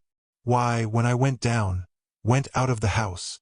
"Oh yes, but I forget what you did it for." "You forget." He spoke with the sweet extravagance of childish reproach. "Why, it was to show you I could." "Oh yes, you could. And I can again." I felt that I might, perhaps, after all, succeed in keeping my wits about me. "Certainly. But you won't." "No, not that again. It was nothing." "It was nothing," I said. "But we must go on." He resumed our walk with me, passing his hand into my arm. "Then when am I going back?" I wore, in turning it over, my most responsible air. "Were you very happy at school?" He just considered. "Oh, I'm happy enough anywhere." "Well, then," I quavered, "if you're just as happy here." "Ah, but that isn't everything. Of course you know a lot. But you hint that you know almost as much?" I risked as he paused. "Not half I want to," Miles honestly professed. "But it isn't so much that." "What is it, then?" "Well, I want to see more life." I see. We had arrived within sight of the church and of various persons, including several of the household of Bly, on their way to it and clustered about the door to see us go in. I quickened our step. I wanted to get there before the question between us opened up much further.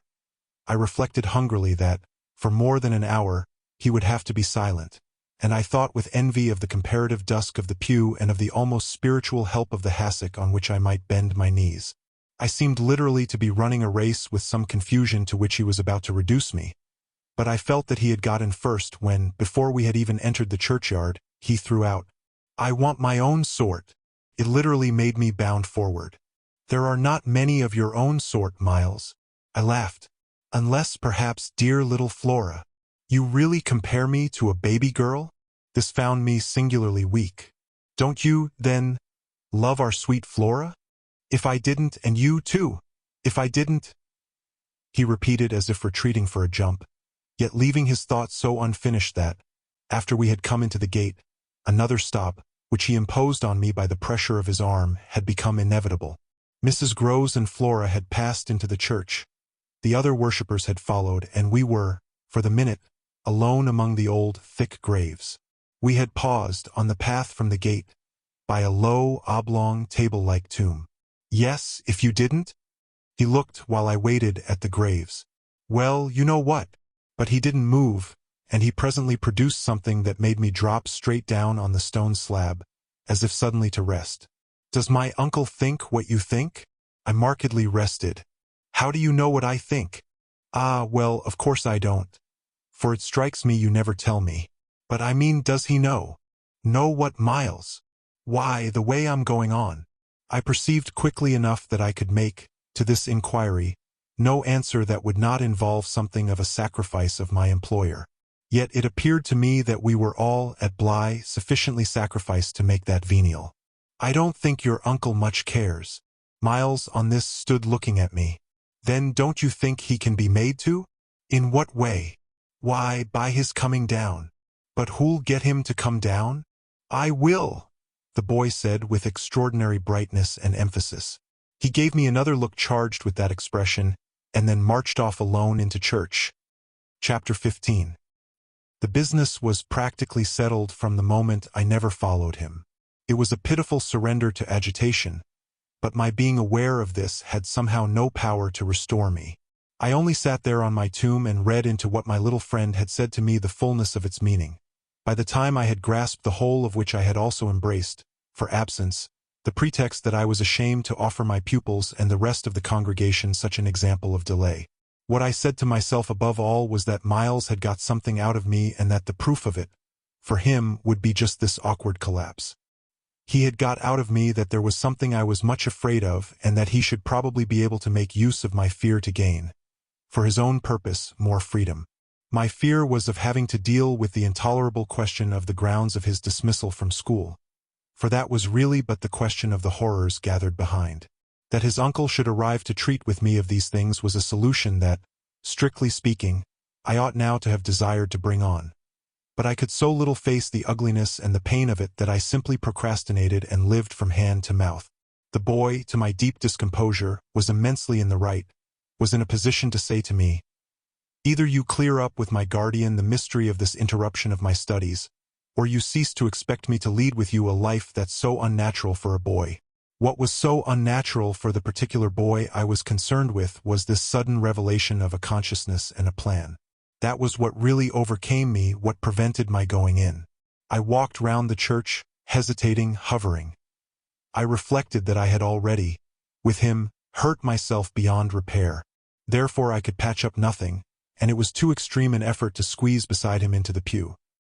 He would be so much more sure than ever to pass his arm into mine and make me sit there for an hour in close, silent contact with his commentary on our talk. For the first minute since his arrival I wanted to get away from him. As I paused beneath the high east window and listened to the sounds of worship, I was taken with an impulse that might master me. I felt, completely should I give it the least encouragement, I might easily put an end to my predicament by getting away altogether. Here was my chance. There was no one to stop me. I could give the whole thing up, turn my back and retreat.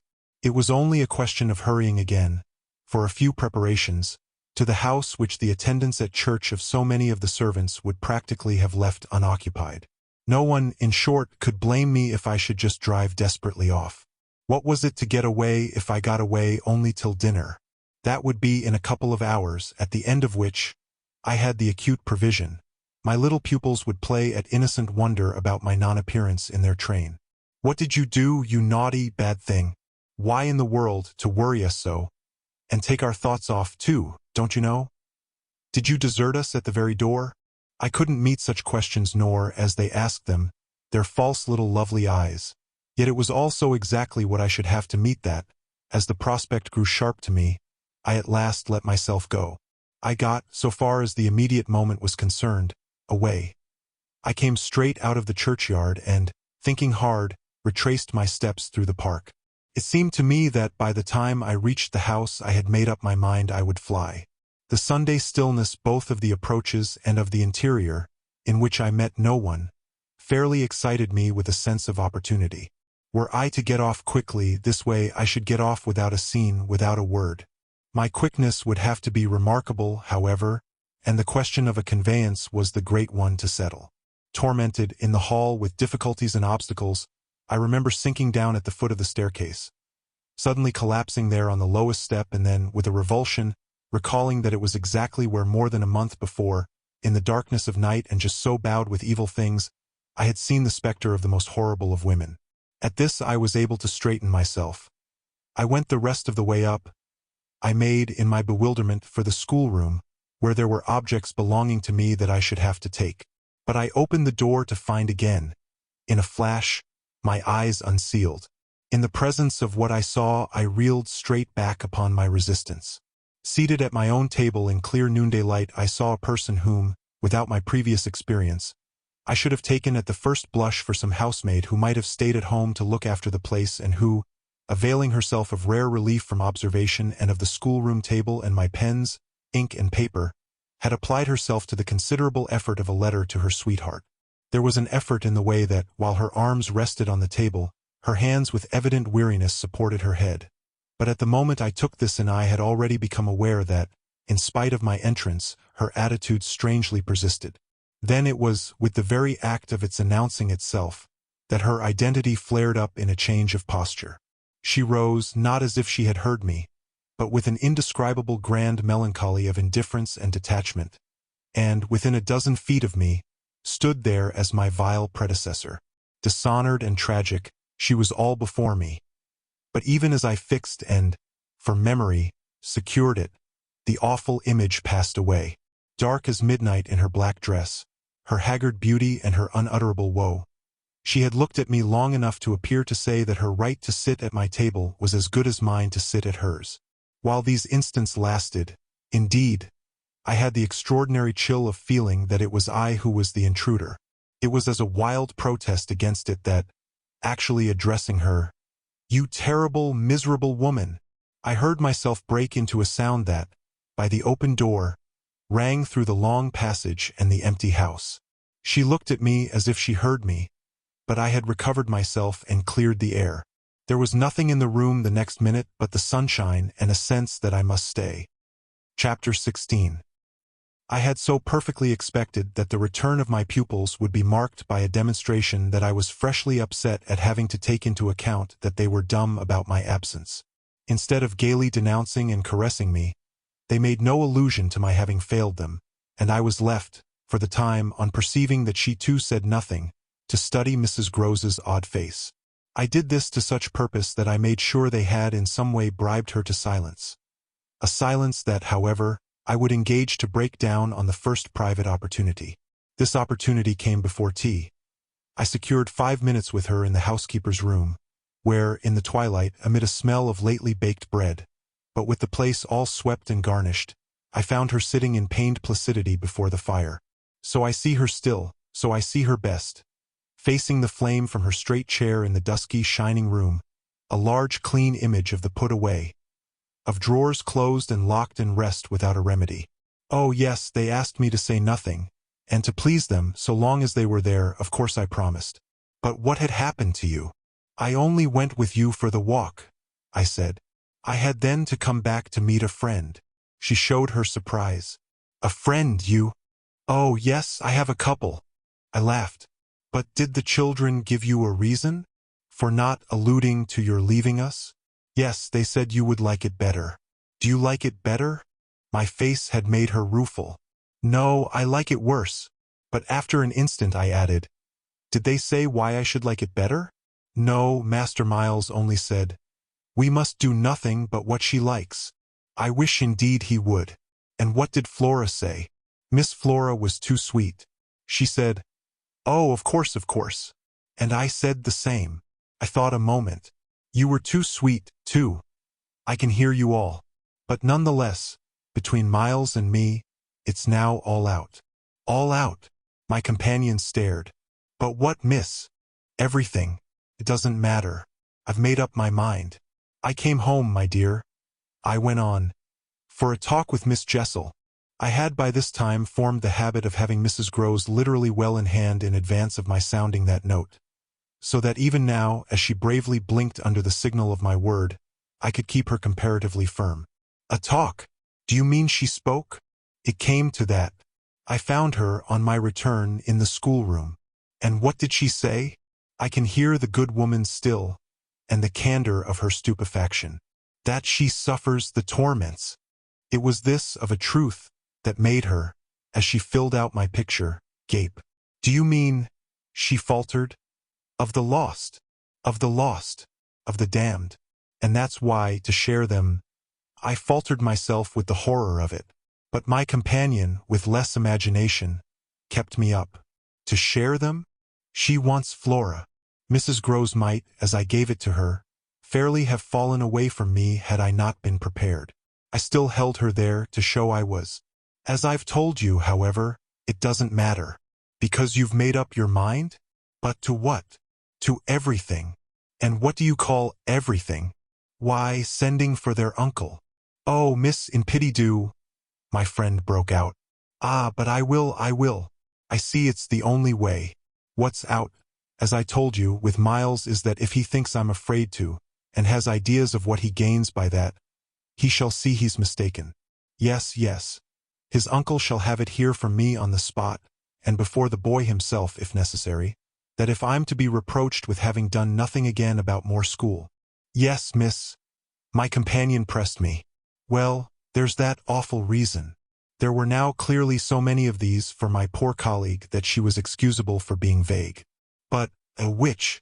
Why, the letter from his old place. You'll show it to the master? I ought to have done so on the instant. Oh, no, said Mrs. Groves with decision.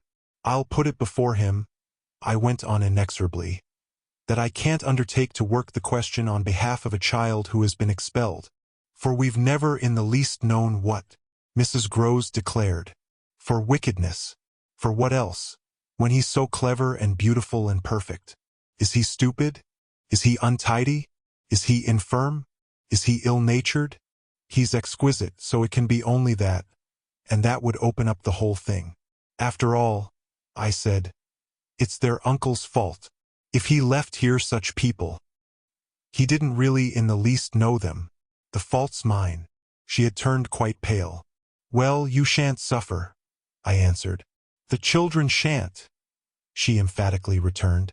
I was silent a while, we looked at each other. Then what am I to tell him? You needn't tell him anything. I'll tell him. I measured this. Do you mean you'll write? Remembering she couldn't, I caught myself up. How do you communicate? I tell the bailiff. He writes.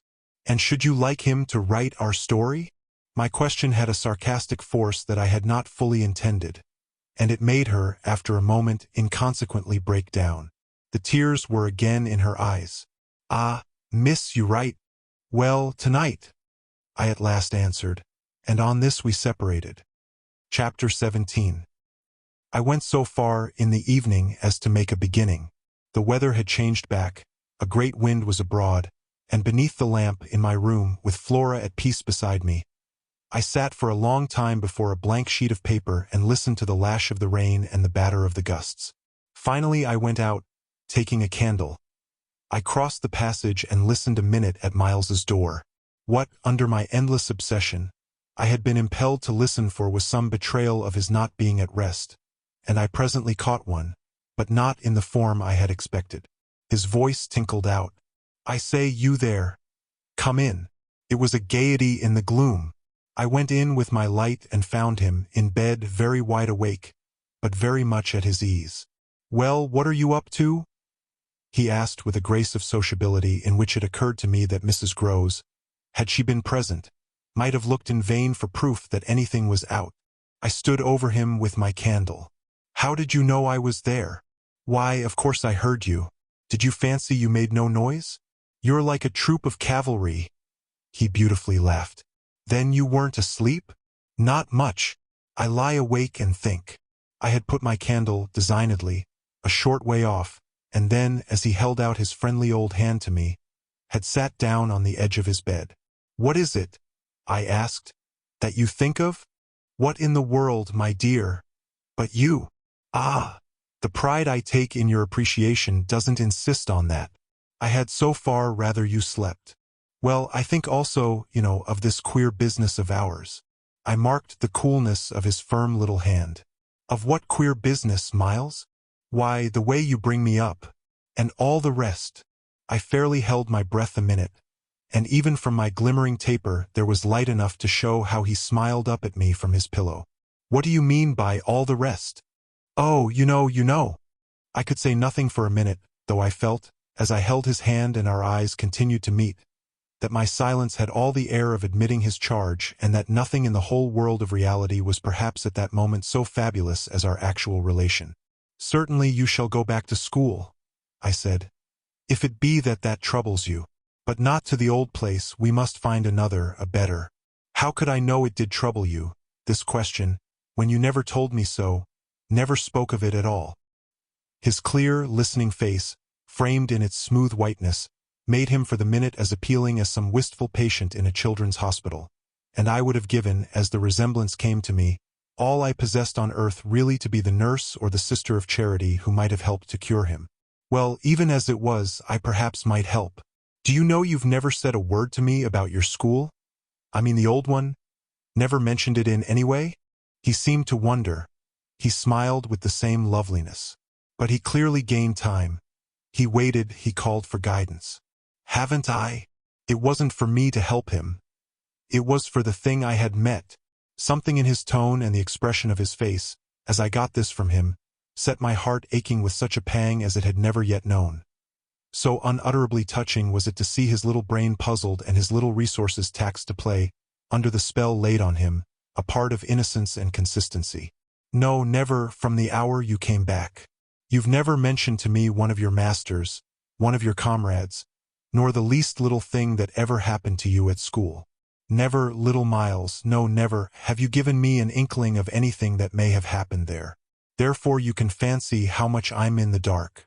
Until you came out that way this morning you had, since the first hour I saw you, scarce even made a reference to anything in your previous life. You seemed so perfectly to accept the present.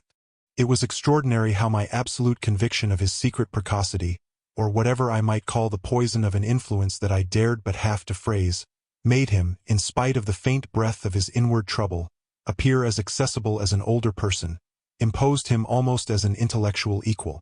I thought you wanted to go on as you are. It struck me that at this he just faintly colored. He gave, at any rate, like a convalescent slightly fatigued, a languid shake of his head. I don't. I want to get away. You're tired of Bly? Oh no, I like Bly. Well then? Oh, you know what a boy wants. I felt that I didn't know so well as Miles, and I took temporary refuge. You want to go to your uncle? Again, at this, with his sweet, ironic face, he made a movement on the pillow. Ah, you can't get off with that.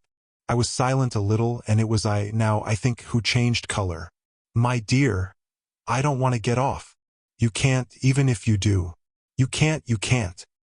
He lay beautifully staring. My uncle must come down, and you must completely settle things. If we do, I returned with some spirit, you may be sure it will be to take you quite away. Well, don't you understand that that's exactly what I'm working for? You'll have to tell him. About the way you've let it all drop. You'll have to tell him a tremendous lot. The exultation with which he uttered this helped me somehow, for the instant, to meet him rather more. And how much will you, Miles, have to tell him? There are things he'll ask you. He turned it over. Very likely. But what things? The things you've never told me. To make up his mind what to do with you. He can't send you back. Oh, I don't want to go back, he broke in. I want a new field. He said it with admirable serenity, with positive, unimpeachable gaiety, and doubtless it was that very note that most evoked for me the poignancy, the unnatural childish tragedy, of his probable reappearance at the end of 3 months with all this bravado and still more dishonor. It overwhelmed me now that I should never be able to bear that, and it made me let myself go. I threw myself upon him, and in the tenderness of my pity I embraced him. Dear little Miles, dear little Miles. My face was close to his, and he let me kiss him, simply taking it with indulgent good humor. Well, old lady, is there nothing at all that you want to tell me? He turned off a little, facing round toward the wall and holding up his hand to look at as one had seen sick children look. I told you this morning.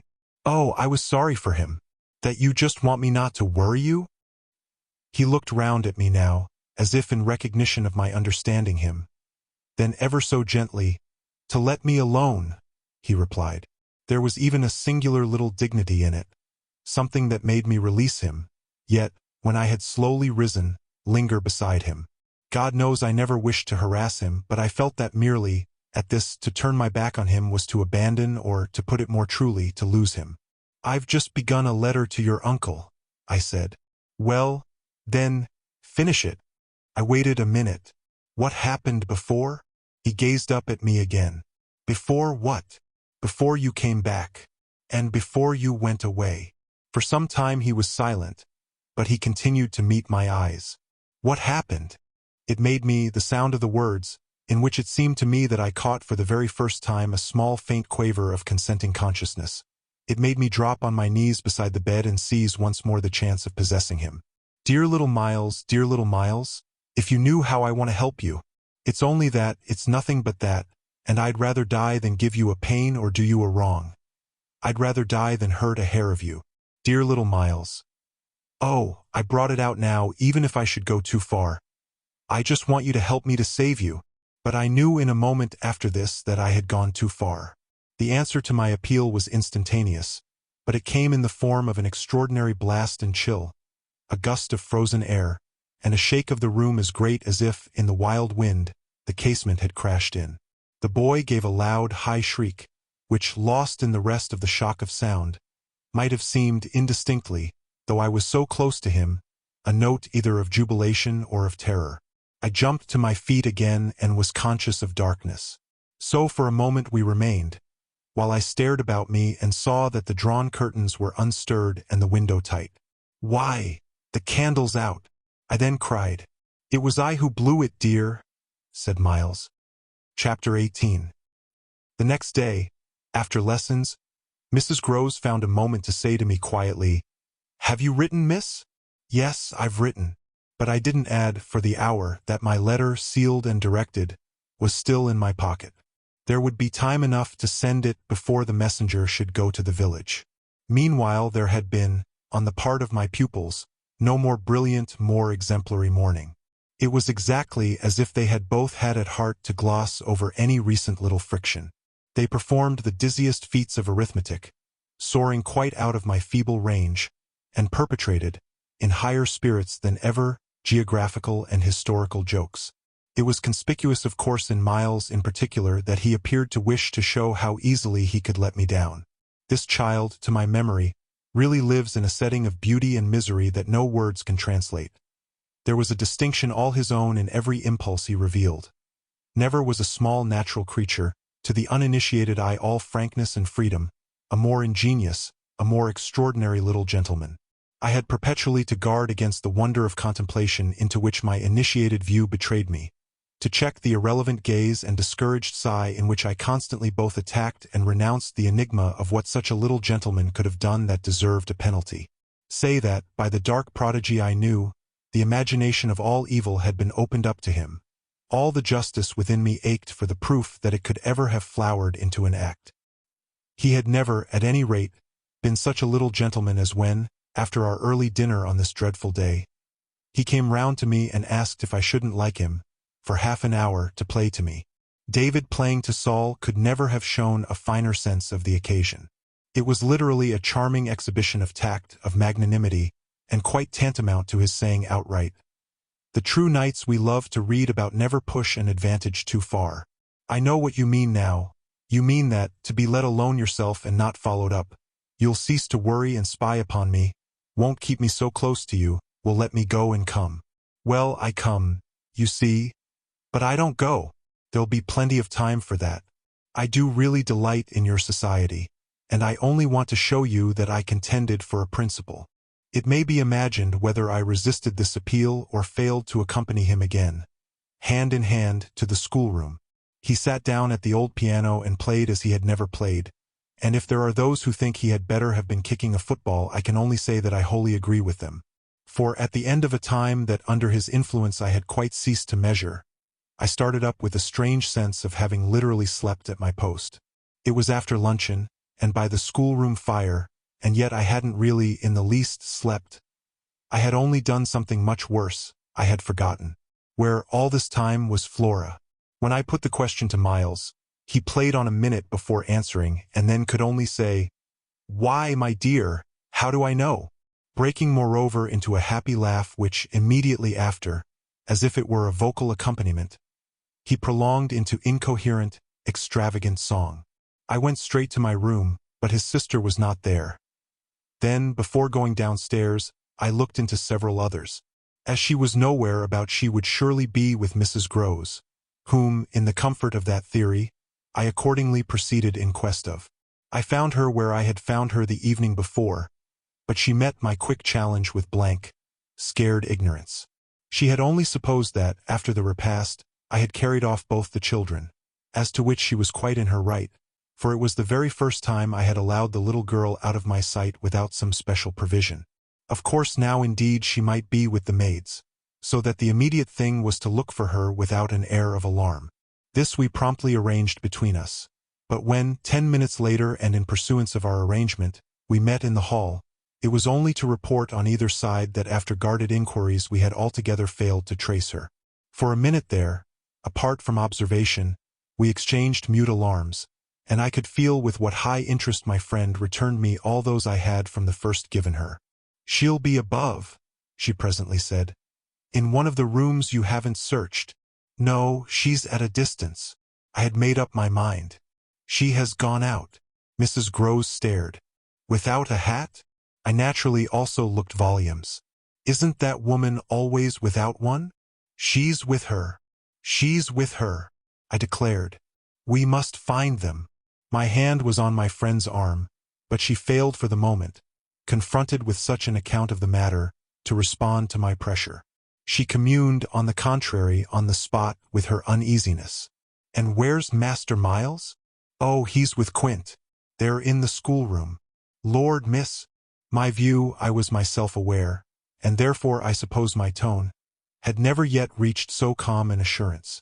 "The trick's played," I went on. "They've successfully worked their plan.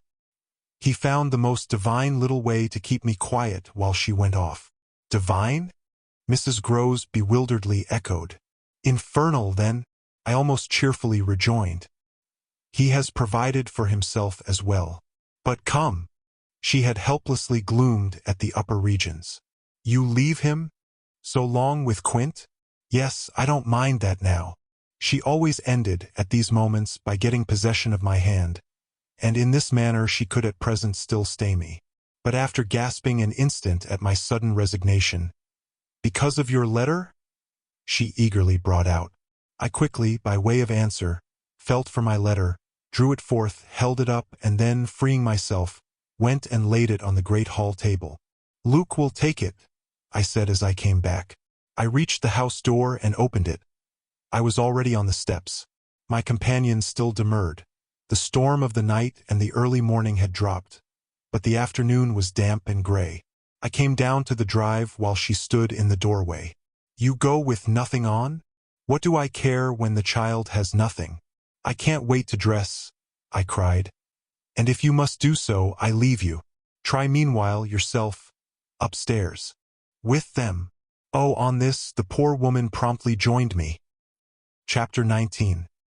We went straight to the lake, as it was called at Bly, and I dare say rightly called, though I reflect that it may in fact have been a sheet of water less remarkable than it appeared to my untraveled eyes. My acquaintance with sheets of water was small, and the pool of Bly, at all events on the few occasions of my consenting, under the protection of my pupils, to affront its surface in the old flat-bottomed boat moored there for our use, had impressed me both with its extent and its agitation. The usual place of embarkation was 1/2 a mile from the house, but I had an intimate conviction that, wherever Flora might be, she was not near home. She had not given me the slip for any small adventure, and, since the day of the very great one that I had shared with her by the pond, I had been aware, in our walks, of the quarter to which she most inclined. This was why I had now given to Mrs. Groves's steps so marked a direction that made her, when she perceived it, oppose a resistance that showed me she was freshly mystified. "You're going to the water, miss? You think she's in?" "She may be, though the depth is, I believe, nowhere very great. But what I judge most likely is that she's on the spot from which, the other day, we saw together what I told you." "When she pretended not to see? With that astounding self-possession? I've always been sure she wanted to go back alone. And now her brother has managed it for her." Mrs. Groves still stood where she had stopped. "You suppose they really talk of them?" I could meet this with a confidence. "They say things that, if we heard them, would simply appall us." "And if she is there?" "Yes." "Then Miss Jessel is?" "Beyond a doubt. You shall see." "Oh, thank you!" my friend cried, planted so firm that, Taking it in, I went straight on without her. By the time I reached the pool, however, she was close behind me, and I knew that, whatever, to her apprehension, might befall me, the exposure of my society struck her as her least danger. She exhaled a moan of relief as we at last came in sight of the greater part of the water without a sight of the child. There was no trace of Flora on that nearer side of the bank where my observation of her had been most startling, and none on the opposite edge, where, save for a margin of some 20 yards, a thick copse came down to the water. The pond, oblong in shape, had a width so scant compared to its length that, with its ends out of view, it might have been taken for a scant river. We looked at the empty expanse, and then I felt the suggestion of my friend's eyes. I knew what she meant, and I replied with a negative headshake. No, wait. She has taken the boat. My companion stared at the vacant mooring place and then again across the lake. Then where is it? Our not seeing it is the strongest of proofs. She has used it to go over, and then has managed to hide it. All alone, that child? She's not alone, and at such times she's not a child. She's an old woman. I scanned all the visible shore while Mrs. Groves took again, into the queer element I offered her, one of her plunges of submission. Then I pointed out that the boat might perfectly be in a small refuge formed by one of the recesses of the pool, an indentation masked, for the hither side, by a projection of the bank and by a clump of trees growing close to the water. But if the boat's there, where on earth's she? My colleague anxiously asked. That's exactly what we must learn. And I started to walk further. By going all the way round? Certainly, far as it is. It will take us but 10 minutes, but it's far enough to have made the child prefer not to walk. She went straight over. Laws! Cried my friend again. The chain of my logic was ever too much for her. It dragged her at my heels even now, and when we had got halfway round, a devious, tiresome process, on ground much broken and by a path choked with overgrowth, I paused to give her breath. I sustained her with a grateful arm, assuring her that she might hugely help me, and this started us afresh, so that in the course of but few minutes more we reached a point from which we found the boat to be where I had supposed it. It had been intentionally left as much as possible out of sight and was tied to one of the stakes of a fence that came, just there, down to the brink, and that had been an assistance to disembarking. I recognized, as I looked at the pair of short, thick oars, quite safely drawn up, the prodigious character of the feat for a little girl. But I had lived, by this time, too long among wonders and had panted to too many livelier measures. There was a gate in the fence, through which we passed, and that brought us, after a trifling interval, more into the open. Then, there she is! We both exclaimed at once. Flora, a short way off, stood before us on the grass and smiled as if her performance was now complete. The next thing she did, however, was to stoop straight down and pluck, quite as if it were all she was there for, a big, ugly spray of withered fern. I instantly became sure she had just come out of the copse. She waited for us, not herself taking a step, and I was conscious of the rare solemnity with which we presently approached her. She smiled, and we met. But it was all done in a silence by this time flagrantly ominous. Mrs. Groves was the first to break the spell. She threw herself on her knees and, drawing the child to her breast, clasped in a long embrace the little tender, yielding body. While this dumb convulsion lasted, I could only watch it, which I did the more intently when I saw Flora's face peep at me over our companion's shoulder. It was serious now, the flicker had left it, but it strengthened the pang with which I at that moment envied Mrs. Groves the simplicity of her relation. Still, all this while, nothing more passed between us save that Flora had let her foolish fern again drop to the ground. What she and I had virtually said to each other was that pretexts were useless now. When Mrs. Groves finally got up, she kept the child's hand, so that the two were still before me, and the singular reticence of our communion was even more marked in the frank look she launched me. "I'll be hanged," it said, "if I'll speak." It was Flora who, gazing all over me in candid wonder, was the first. She was struck with our bareheaded aspect. "Why, where are your things?" "Where yours are, my dear," I promptly returned. She had already got back her gaiety, and appeared to take this as an answer quite sufficient. "And where's Miles?" she went on. There was something in the small valor of it that quite finished me. These 3 words from her were, in a flash like the glitter of a drawn blade, the jostle of the cup that my hand, for weeks and weeks, had held high and full to the brim that now, even before speaking, I felt overflow in a deluge. "I'll tell you if you'll tell me," I heard myself say, then heard the tremor in which it broke. "Well, what?" Mrs. Grose's suspense blazed at me, but it was too late now, and I brought the thing out handsomely. "Where, my pet, is Miss Jessel?" Chapter 20. Just as in the churchyard with Miles, the whole thing was upon us. Much as I had made of the fact that this name had never once, between us, been sounded, the quick, smitten glare with which the child's face now received it fairly likened my breach of the silence to the smash of a pane of glass.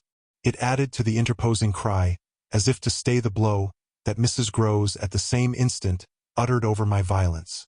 The shriek of a creature scared or rather wounded, which, in turn, within a few seconds, was completed by a gasp of my own. I seized my colleague's arm. "She's there! She's there!"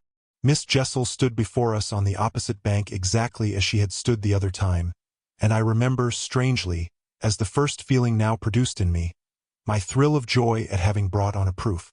She was there, and I was justified. She was there, and I was neither cruel nor mad. She was there for poor scared Mrs. Grose, but she was there most for Flora, and no moment of my monstrous time was perhaps so extraordinary as that in which I consciously threw out to her, with the sense that, pale and ravenous demon as she was, she would catch and understand it, an inarticulate message of gratitude. She rose erect on the spot my friend and I had lately quitted, and there was not, in all the long reach of her desire, an inch of her evil that fell short. This first vividness of vision and emotion were things of a few seconds, during which Mrs. Grose's dazed blink across to where I pointed struck me as a sovereign sign that she too at last saw, just as it carried my own eyes precipitately to the child. The revelation then of the manner in which Flora was affected startled me, in truth, far more than it would have done to find her also merely agitated, for direct dismay was of course not what I had expected. Prepared and on her guard as our pursuit had actually made her, she would repress every betrayal, and I was therefore shaken, on the spot, by my first glimpse of the particular one for which I had not allowed to see her, without a convulsion of her small pink face, not even feign to glance in the direction of the prodigy I announced, but only, instead of that, turn at me an expression of hard, still gravity, an expression absolutely new and unprecedented and that appeared to read and accuse and judge me. This was a stroke that somehow converted the little girl herself into the very presence that could make me quail. I quailed even though my certitude that she thoroughly saw was never greater than at that instant, and in the immediate need to defend myself I called it passionately to witness. "She's there, you little unhappy thing. There, and you see her as well as you see me." I had said shortly before to Mrs. Grose that she was not at these times a child, but an old woman, and that description of her could not have been more strikingly confirmed than in the way in which, for all answer to this, she simply showed me, without a concession, an admission of her eyes, a countenance of deeper and deeper, of indeed suddenly quite fixed, reprobation. I was by this time, if I can put the whole thing at all together, more appalled at what I may properly call her manner than at anything else, though it was simultaneously with this that I became aware of having Mrs. Grose also, and very formidably, to reckon with. My elder companion, the next moment, at any rate, blotted out everything but her own flushed face and her loud, shocked protest, a burst of high disapproval. "What a dreadful turn! To be sure, miss, where on earth do you see anything?" I could only grasp her more quickly yet, for even while she spoke the hideous plain presence stood undimmed and undaunted. It had already lasted a minute, and it lasted while I continued, seizing my colleague, quite thrusting her at it and presenting her to it, to insist with my pointing hand. "You don't see her exactly as we see. You mean to say you don't now? She's as big as a blazing fire. Only look, dearest woman, look." She looked, even as I did, and gave me, with her deep groan of negation, repulsion, compassion, the mixture with her pity of her relief at her exemption, a sense, touching to me even then, that she would have backed me up if she could. I might well have needed that, for with this hard blow of the proof that her eyes were hopelessly sealed I felt my own situation horribly crumble. I saw my livid predecessor press, from her position on my defeat, and I was conscious, more than all, of what I should have from this instant to deal with in the astounding little attitude of Flora. Into this attitude Mrs. Groves immediately and violently entered, breaking, even while there pierced through my sense of ruin a prodigious private triumph, into breathless reassurance. She isn't there, little lady, and nobody's there. And you never see nothing, my sweet. How can poor Miss Jessel, when poor Miss Jessel's dead and buried? We know, don't we, love? And she appealed, blundering in, to the child. It's all a mere mistake and a worry and a joke. And we'll go home as fast as we can.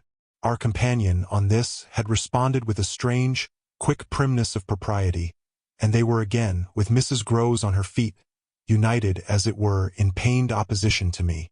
Flora continued to fix me with her small mask of reprobation, and even at that minute I prayed God to forgive me for seeming to see that, as she stood there holding tight to our friend's dress. Her incomparable childish beauty had suddenly failed, had quite vanished. I've said it already. She was hideously hard. She had turned common and almost ugly. I don't know what you mean. I see nobody. I see nothing. I never have. I think you're cruel. I don't like you. Then, after this deliverance, which might have been that of a vulgarly pert little girl in the street, she hugged Mrs. Groves more closely and buried in her skirts the dreadful little face. In this position she produced an almost furious wail. "Take me away! Take me away! Oh, take me away from her! From me!" panted. From you! She cried. Even Mrs. Groves looked across at me dismayed, while I had nothing to do but communicate again with the figure that, on the opposite bank, without a movement, as rigidly still as if catching, beyond the interval, our voices, was as vividly there for my disaster as it was not there for my service. The wretched child had spoken exactly as if she had got from some outside source each of her stabbing little words, and I could therefore, in the full despair of all I had to accept, but sadly shake my head at her. If I had ever doubted, all my doubt would at present have gone. I've been living with the miserable truth, and now it has only too much closed round me. Of course I've lost you. I've interfered, and you've seen, under her dictation, with which I faced over the pool again our infernal witness, the easy and perfect way to meet it. I've done my best, but I've lost you. Goodbye. For Mrs. Groves I had an imperative, an almost frantic "Go, go!" before which, in infinite distress, but mutely possessed of the little girl and clearly convinced, in spite of her blindness, that something awful had occurred and some collapse engulfed us, she retreated, by the way we had come, as fast as she could move. Of what first happened when I was left alone I had no subsequent memory. I only knew that at the end of, I suppose, a quarter of an hour, an odorous dampness and roughness, chilling and piercing my trouble, had made me understand that I must have thrown myself on my face, on the ground, and given way to a wildness of grief. I must have lain there long and cried and sobbed, for when I raised my head the day was almost done. I got up and looked a moment, through the twilight, at the grey pool and its blank, haunted edge, and then I took, back to the house, my dreary and difficult course. When I reached the gate in the fence the boat, to my surprise, was gone, so that I had a fresh reflection to make on Flora's extraordinary command of the situation. She passed that night, by the most tacit, and I should add, were not the word so grotesque a false note, the happiest of arrangements, with Mrs. Groves. I saw neither of them on my return, but, on the other hand, as by an ambiguous compensation, I saw a great deal of Miles. I can use no other phrase, so much of him that it was as if it were more than it had ever been. No evening I had passed at Bly had the portentous quality of this one, in spite of which, and in spite also of the deeper depths of consternation that had opened beneath my feet, there was literally, in the ebbing actual, an extraordinarily sweet sadness. On reaching the house I had never so much as looked for the boy. I had simply gone straight to my room to change what I was wearing and to take in, at a glance, much material testimony to Flora's rupture. Her little belongings had all been removed. When later, by the schoolroom fire, I was served with tea by the usual maid, I indulged, on the article of my other pupil, in no inquiry whatever. He had his freedom now, he might have it to the end. Well, he did have it, and it consisted, in part at least, of his coming in at about 8 o'clock and sitting down with me in silence. On the removal of the tea things, I had blown out the candles and drawn my chair closer. I was conscious of a mortal coldness and felt as if I should never again be warm. So, when he appeared, I was sitting in the glow with my thoughts. He paused a moment by the door as if to look at me, then, as if to share them, came to the other side of the hearth and sank into a chair. We sat there in absolute stillness. Yet he wanted, I felt, to be with me. Chapter 21. Before a new day in my room had fully broken, my eyes opened to Mrs. Groves, who had come to my bedside with worse news. Flora was so markedly feverish that an illness was perhaps at hand. She had passed a night of extreme unrest, a night agitated above all by fears that had for their subject not in the least her former, but wholly her present governess. It was not against the possible re-entrance of Miss Jessel on the scene that she protested. It was conspicuously and passionately against mine. I was promptly on my feet, of course, and with an immense deal to ask, the more that my friend had discernibly now girded her loins to meet me once more. This I felt as soon as I had put to her the question of her sense of the child's sincerity as against my own. She persists in denying to you that she saw, or has ever seen, anything? My visitor's trouble truly was great. Ah, miss, it isn't a matter on which I can push her. Yet it isn't either, I must say, as if I much needed to. It has made her, every inch of her, quite old. Oh, I see her perfectly from here. She resents, for all the world like some high little personage, the imputation on her truthfulness and, as it were, her respectability. Miss Jessel indeed, she's respectable. The chit! The impression she gave me there yesterday was, I assure you, the very strangest of all. It was quite beyond any of the others. I did put my foot in it. She'll never speak to me again. Hideous and obscure as it all was, it held Mrs. Groves briefly silent. Then she granted my point with a frankness which, I made sure, had more behind it. I think indeed, miss, she never will. She do have a grand manner about it. And that manner, I summed it up, is practically what's the matter with her now. Oh, that manner, I could see in my visitor's face, and not a little else besides. She asks me every 3 minutes if I think you're coming in. I see. I too, on my side, had so much more than worked it out. Has she said to you since yesterday, except to repudiate her familiarity with anything so dreadful, a single other word about Miss Jessel? Not one, miss. And of course you know, my friend added, I took it from her by the lake that, just then and there at least, there was nobody. Rather, and naturally you take it from her still. I don't contradict her. What else can I do? Nothing in the world. You've the cleverest little person to deal with. They've made them. They're two friends, still cleverer even than nature did. For it was wondrous material to play on. Flora has now her grievance, and she'll work it to the end. Yes, miss. But to what end? Why, that of dealing with me to her uncle. She'll make me out to him the lowest creature. I winced at the fair show of the scene in Mrs. Groves's face. She looked for a minute as if she sharply saw them together. And him who thinks so well of you, he has an odd way, it comes over me now, I laughed, of proving it, but that doesn't matter. What Flora wants, of course, is to get rid of me. My companion bravely concurred. Never again to so much as look at you. So that what you've come to me now for, I asked, is to speed me on my way? Before she had time to reply, however, I had her in check. I've a better idea, the result of my reflections. My going would seem the right thing, and on Sunday I was terribly near it. Yet that won't do. It's you who must go. You must take Flora. My visitor at this did speculate. But where in the world? Away from here. Away from them. Away even most of all now from me. Straight to her uncle. Only to tell on you? No, not only. To leave me, in addition, with my remedy. She was still vague. And what is your remedy? Your loyalty to begin with, and then Miles's. She looked at me hard. Do you think he won't, if he has the chance, turn on me? Yes, I venture still to think it. At all events, I want to try. Get off with his sister as soon as possible and leave me with him alone. I was amazed myself at the spirit I had still in reserve, and therefore perhaps a trifle the more disconcerted at the way in which, in spite of this fine example of it, she hesitated. "There's one thing, of course," I went on. "They mustn't, before she goes, see each other for 3 seconds.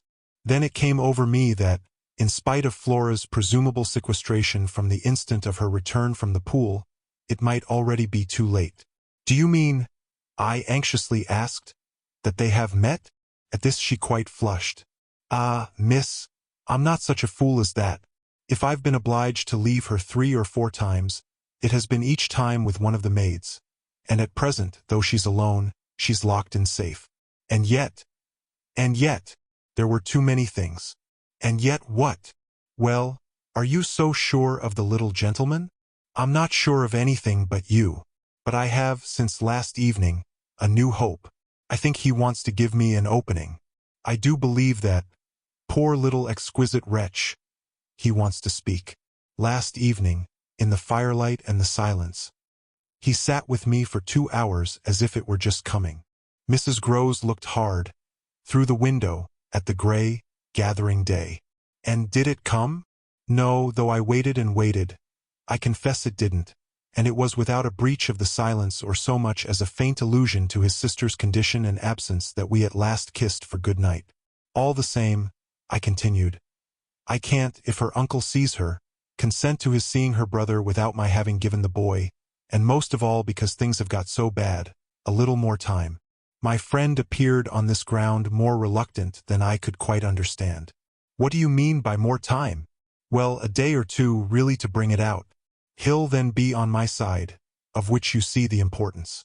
If nothing comes, I shall only fail, and you will, at the worst, have helped me by doing, on your arrival in town, whatever you may have found possible."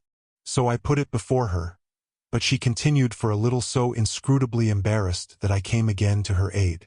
"Unless, indeed," I wound up, "you really want not to go." I could see it, in her face, at last clear itself. She put out her hand to me as a pledge. I'll go. I'll go this morning." I wanted to be very just. "If you should wish still to wait, I would engage she shouldn't see me."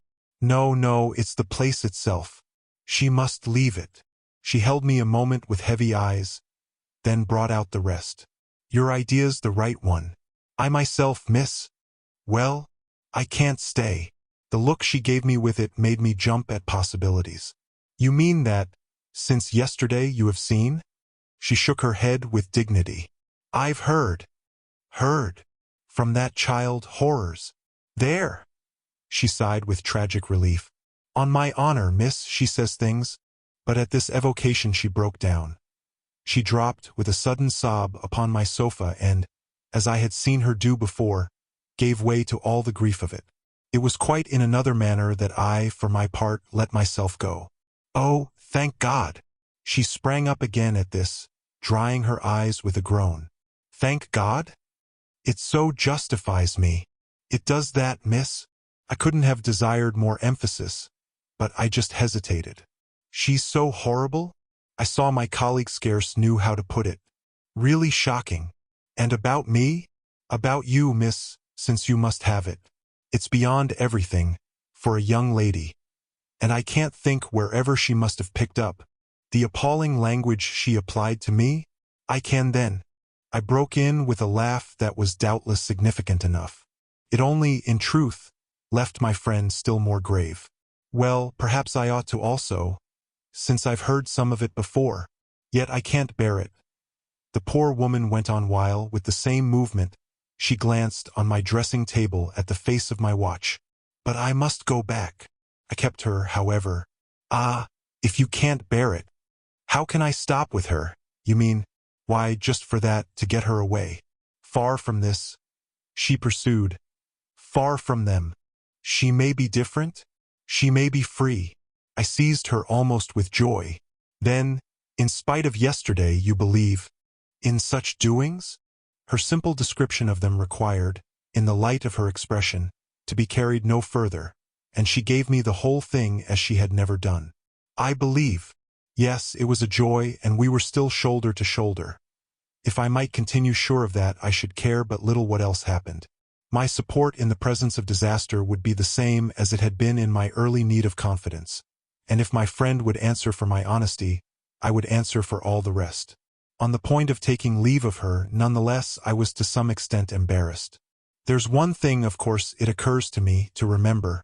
My letter, giving the alarm, will have reached town before you. I now perceived still more how she had been beating about the bush and how weary at last it had made her. Your letter won't have got there. Your letter never went. What then became of it? Goodness knows. Master Miles. Do you mean he took it? I gasped. She hung fire, but she overcame her reluctance. I mean that I saw yesterday, when I came back with Miss Flora, that it wasn't where you had put it. Later in the evening I had the chance to question Luke, and he declared that he had neither noticed nor touched it.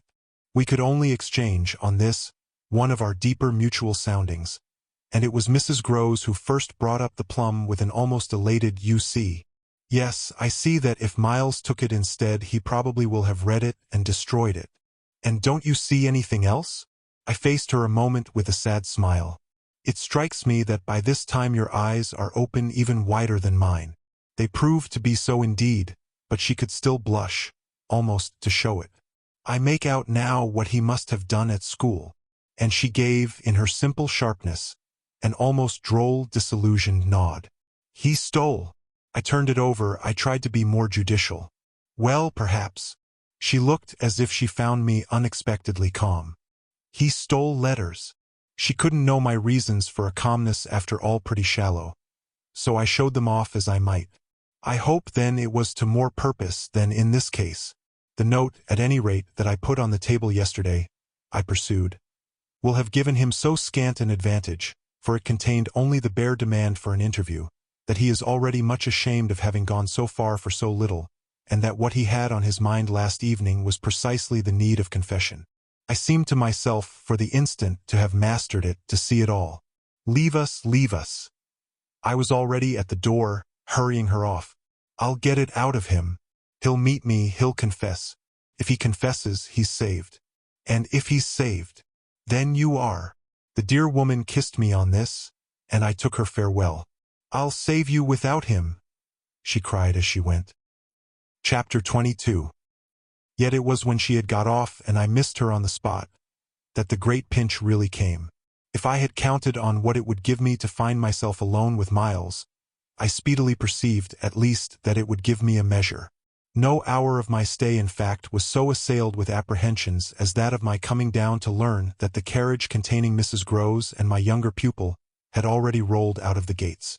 Now I said to myself, face to face with the elements, and for much of the rest of the day, while I fought my weakness, I could consider that I had been supremely rash. It was a tighter place still than I had yet turned round in.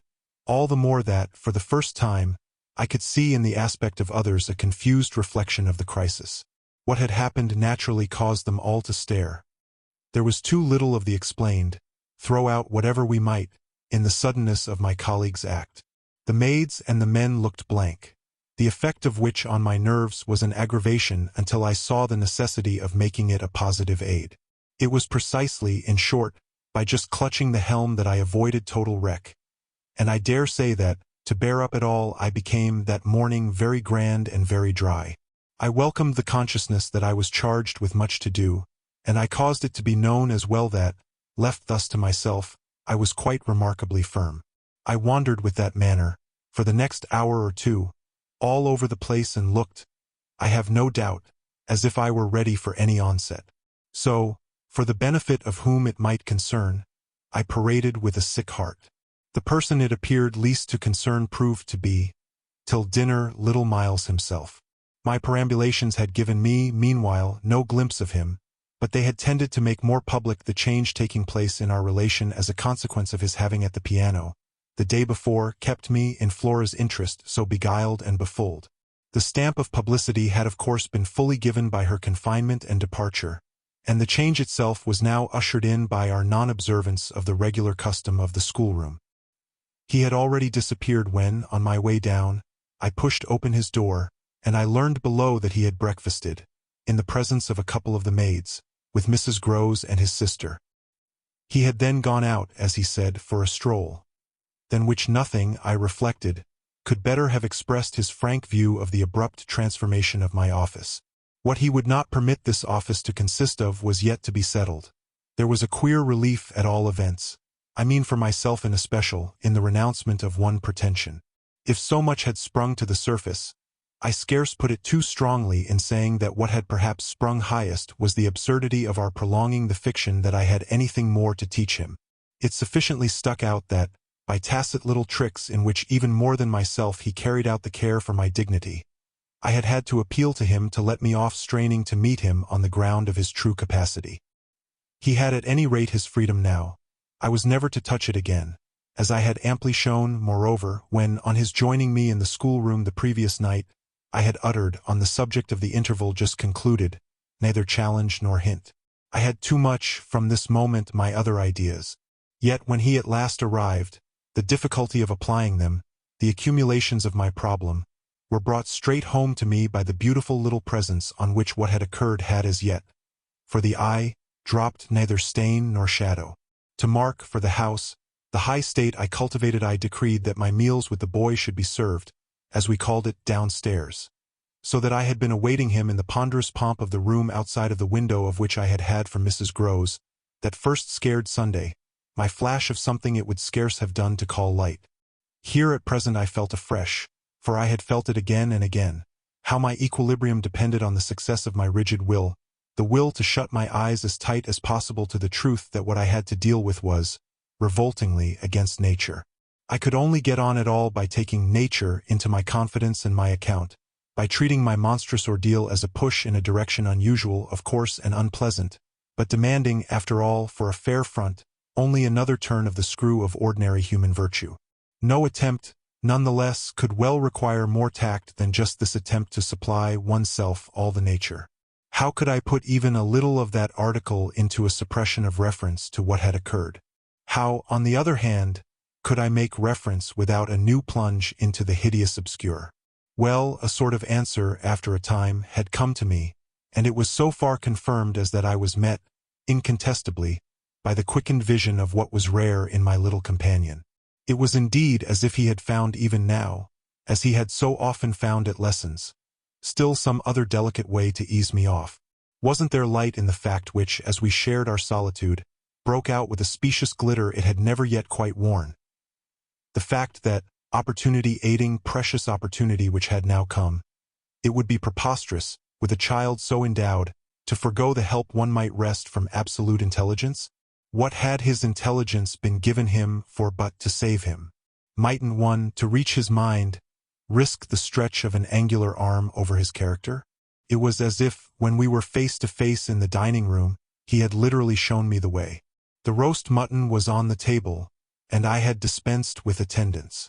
Miles, before he sat down, stood a moment with his hands in his pockets and looked at the joint, on which he seemed on the point of passing some humorous judgment. But what he presently produced was, "I say, my dear, is she really very awfully ill? Little Flora? Not so bad but that she'll presently be better. London will set her up. Bly had ceased to agree with her. Come here and take your mutton." He alertly obeyed me, carried the plate carefully to his seat, and, when he was established, went on. Did Bly disagree with her so terribly suddenly? Not so suddenly as you might think. One had seen it coming on. Then why didn't you get her off before? Before what? Before she became too ill to travel. I found myself prompt. She's not too ill to travel. She only might have become so if she had stayed. This was just the moment to seize. The journey will dissipate the influence. Oh, I was grand. And carry it off. I see. Miles, for that matter, was grand, too. He settled to his repast with the charming little table manner that, from the day of his arrival, had relieved me of all grossness of admonition. Whatever he had been driven from school for, it was not for ugly feeding. He was irreproachable, as always, today, but he was unmistakably more conscious. He was discernibly trying to take for granted more things than he found, without assistance, quite easy, and he dropped into peaceful silence while he felt his situation. Our meal was of the briefest, mine a vain pretense, and I had the things immediately removed. While this was done, Miles stood again with his hands in his little pockets and his back to me. Stood and looked out of the wide window through which, that other day, I had seen what pulled me up. We continued silent while the maid was with us. As silent, it whimsically occurred to me, as some young couple who, on their wedding journey at the inn, feel shy in the presence of the waiter. He turned round only when the waiter had left us. Well, so we're alone. Chapter 23. Oh, more or less. I fancy my smile was pale. Not absolutely. We shouldn't like that. I went on. No, I suppose we shouldn't. Of course we have the others. We have the others, we have indeed the others. I concurred. Yet even though we have them, he returned, still with his hands in his pockets and planted there in front of me. They don't much count, do they? I made the best of it, but I felt wan. It depends on what you call much. Yes, with all accommodation. Everything depends. On this, however, he faced to the window again and presently reached it with his vague, restless, cogitating step. He remained there a while, with his forehead against the glass, in contemplation of the stupid shrubs I knew and the dull things of November. I had always my hypocrisy of work, behind which now I gained the sofa, steadying myself with it there as I had repeatedly done at those moments of torment that I have described as the moments of my knowing the children to be given to something from which I was barred. I sufficiently obeyed my habit of being prepared for the worst. But an extraordinary impression dropped on me as I extracted a meaning from the boy's embarrassed back. None other than the impression that I was not barred now. This inference grew in a few minutes to sharp intensity and seemed bound up with the direct perception that it was positively he who was. The frames and squares of the great window were a kind of image, for him, of a kind of failure. I felt that I saw him, at any rate, shut in or shut out. He was admirable but not comfortable. I took it in with a throb of hope. Wasn't he looking, through the haunted pane, for something he couldn't see? And wasn't it the first time in the whole business that he had known such a lapse? The first, the very first. I found it a splendid portent. It made him anxious, though he watched himself. He had been anxious all day and, even while in his usual sweet little manner he sat at table, had needed all his small strange genius to give it a gloss. When he at last turned round to meet me, it was almost as if this genius had succumbed. Well, I think I'm glad Bly agrees with me. You would certainly seem to have seen these 24 hours, a good deal more of it than for some time before. I hope, I went on bravely, that you've been enjoying yourself. Oh yes, I've been ever so far. All roundabout, miles and miles away. I've never been so free. He had really a manner of his own, and I could only try to keep up with him. Well, do you like it? He stood there smiling. Then at last he put into 2 words, do you? More discrimination than I had ever heard 2 words contain. Before I had time to deal with that, however, he continued as if with the sense that this was an impertinence to be softened. Nothing could be more charming than the way you take it, for of course if we're alone together now it's you that are alone most. But I hope, he threw in, you don't particularly mind having to do with you? I asked. My dear child, how can I help minding? Though I've renounced all claim to your company, you're so beyond me. I at least greatly enjoy it. What else should I stay on for? He looked at me more directly, and the expression of his face, graver now, struck me as the most beautiful I had ever found in it. You stay on just for that? Certainly. I stay on as your friend and from the tremendous interest I take in you till something can be done for you that may be more worth your while. That needn't surprise you. My voice trembled so that I felt it impossible to suppress the shake. Don't you remember how I told you, when I came and sat on your bed the night of the storm, that there was nothing in the world I wouldn't do for you? Yes, yes. He, on his side, more and more visibly nervous, had a tone to master. But he was so much more successful than I that, laughing out through his gravity, he could pretend we were pleasantly jesting. Only that, I think, was to get me to do something for you. It was partly to get you to do something, I conceded. But, you didn't do it. Oh, yes, he said with the brightest superficial eagerness. You wanted me to tell you something. That's it. Out straight out. What you have on your mind, Ah, then, Is that what you've stayed over for?" He spoke with a gaiety through which I could still catch the finest little quiver of resentful passion. But I can't begin to express the effect upon me of an implication of surrender even so faint. It was as if what I had yearned for had come at last only to astonish me. Well, yes. I may as well make a clean breast of it. It was precisely for that.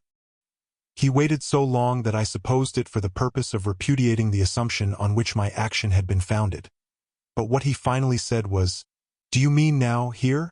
There couldn't be a better place or time." He looked round him uneasily, and I had the rare, the queer, impression of the very first symptom I had seen in him of the approach of immediate fear. It was as if he were suddenly afraid of me, which struck me indeed as perhaps the best thing to make him. Yet in the very pang of the effort I felt it vain to try sternness, and I heard myself the next instant so gentle as to be almost grotesque. "You want so to go out again?" "Awfully."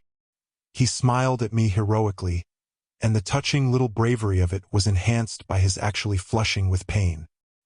He had picked up his hat, which he had brought in, and stood twirling it in a way that gave me, even as I was just nearly reaching port, a perverse horror of what I was doing. To do it in any way was an act of violence. For what did it consist of but the obtrusion of the idea of grossness and guilt on a small helpless creature who had been for me a revelation of the possibilities of beautiful intercourse? Wasn't it base to create for a being so exquisite a mere alien awkwardness? I suppose I now read into our situation a clearness it couldn't have had at the time, for I seemed to see our poor eyes already lighted with some spark of a prevision of the anguish that was to come. So we circled about, with terrors and scruples, like fighters not daring to close.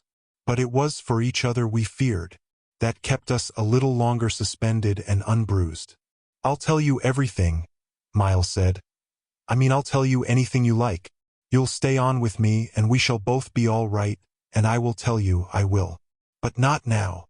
"Why not now?" My insistence turned him from me and kept him once more at his window in a silence during which, between us, you might have heard a pin drop. Then he was before me again with the air of a person for whom, outside, someone who had frankly to be reckoned with was waiting. "I have to see Luke." I had not yet reduced him to quite so vulgar a lie, and I felt proportionately ashamed. But, horrible as it was, his lies made up my truth. I achieved thoughtfully a few loops of my knitting. "Well then, go to Luke, and I'll wait for what you promise. Only, in return for that, satisfy, before you leave me, one very much smaller request." He looked as if he felt he had succeeded enough to be able still a little to bargain. "Very much smaller?" "Yes, a mere fraction of the whole. Tell me—" "Oh, my work preoccupied me, and I was offhand. If, yesterday afternoon, from the table in the hall, you took, my letter." Chapter 24. My sense of how he received this suffered for a minute from something that I can describe only as a fierce split of my attention.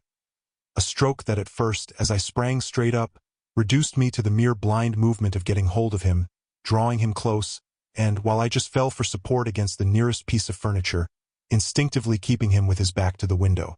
The appearance was full upon us that I had already had to deal with here. Peter Quint had come into view like a sentinel before a prison. The next thing I saw was that, from outside, he had reached the window, and then I knew that, close to the glass and glaring in through it, he offered once more to the room his white face of damnation. It represents but grossly what took place within me at the sight to say that on the second my decision was made. Yet I believe that no woman so overwhelmed ever in so short a time recovered her grasp of the act. It came to me in the very horror of the immediate presence that the act would be, seeing and facing what I saw and faced, to keep the boy himself unaware. The inspiration, I can call it by no other name, was that I felt how voluntarily, how transcendently I might. It was like fighting with a demon for a human soul, and when I had fairly so appraised it I saw how the human soul, held out, in the tremor of my hands at arm's length, had a perfect dew of sweat on a lovely childish forehead. The face that was close to mine was as white as the face against the glass, and out of it presently came a sound, not low nor weak, but as if from much further away, that I drank like a waft of fragrance. Yes, I took it. At this, with a moan of joy, I drew him close, and while I held him to my breast, where I could feel in the sudden fever of his little body the tremendous pulse of his little heart. I kept my eyes on the thing at the window and saw it move and shift its posture. I have likened it to a sentinel, but its slow wheel, for a moment, was rather the prowl of a baffled beast. My present quickened courage, however, was such that, not too much to let it through, I had to shade, as it were, my flame. Meanwhile the glare of the face was again at the window, the scoundrel fixed as if to watch and wait. It was the very confidence that I might now defy him, as well as the positive certitude, by this time, of the child's unconsciousness, that made me go on. What did you take it for? To see what you said about me. You opened the letter? I opened it.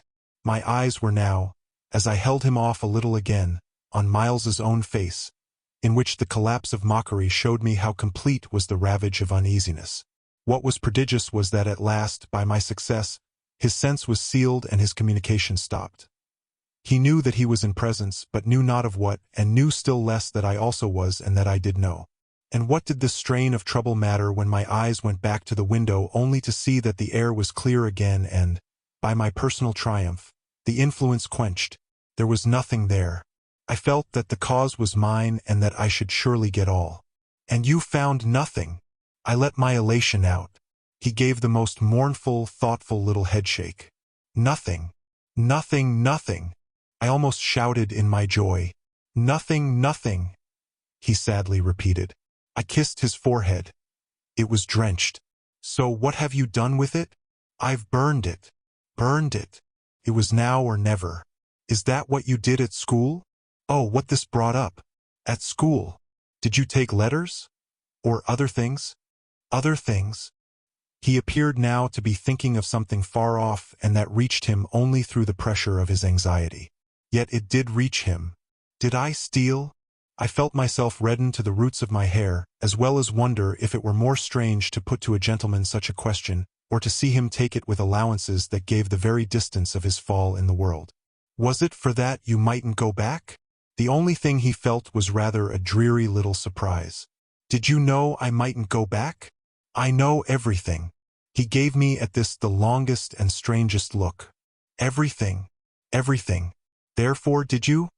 But I couldn't say it again. Miles could, very simply. No, I didn't steal. My face must have shown him I believed him utterly. Yet my hands, but it was for pure tenderness, shook him as if to ask him why, if it was all for nothing, he had condemned me to months of torment. What then did you do?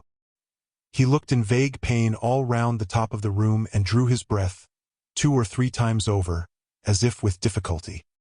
He might have been standing at the bottom of the sea and raising his eyes to some faint green twilight.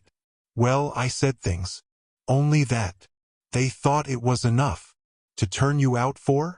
Never, truly, had a person turned out shown so little to explain it as this little person. He appeared to weigh my question, but in a manner quite detached and almost helpless. Well, I suppose I oughtn't. But to whom did you say them? He evidently tried to remember, but it dropped. He had lost it. I don't know. He almost smiled at me in the desolation of his surrender, which was indeed practically, by this time, so complete that I ought to have left it there. But I was infatuated, I was blind with victory, though even then the very effect that was to have brought him so much nearer was already that of added separation. Was it to everyone? I asked. No, it was only to...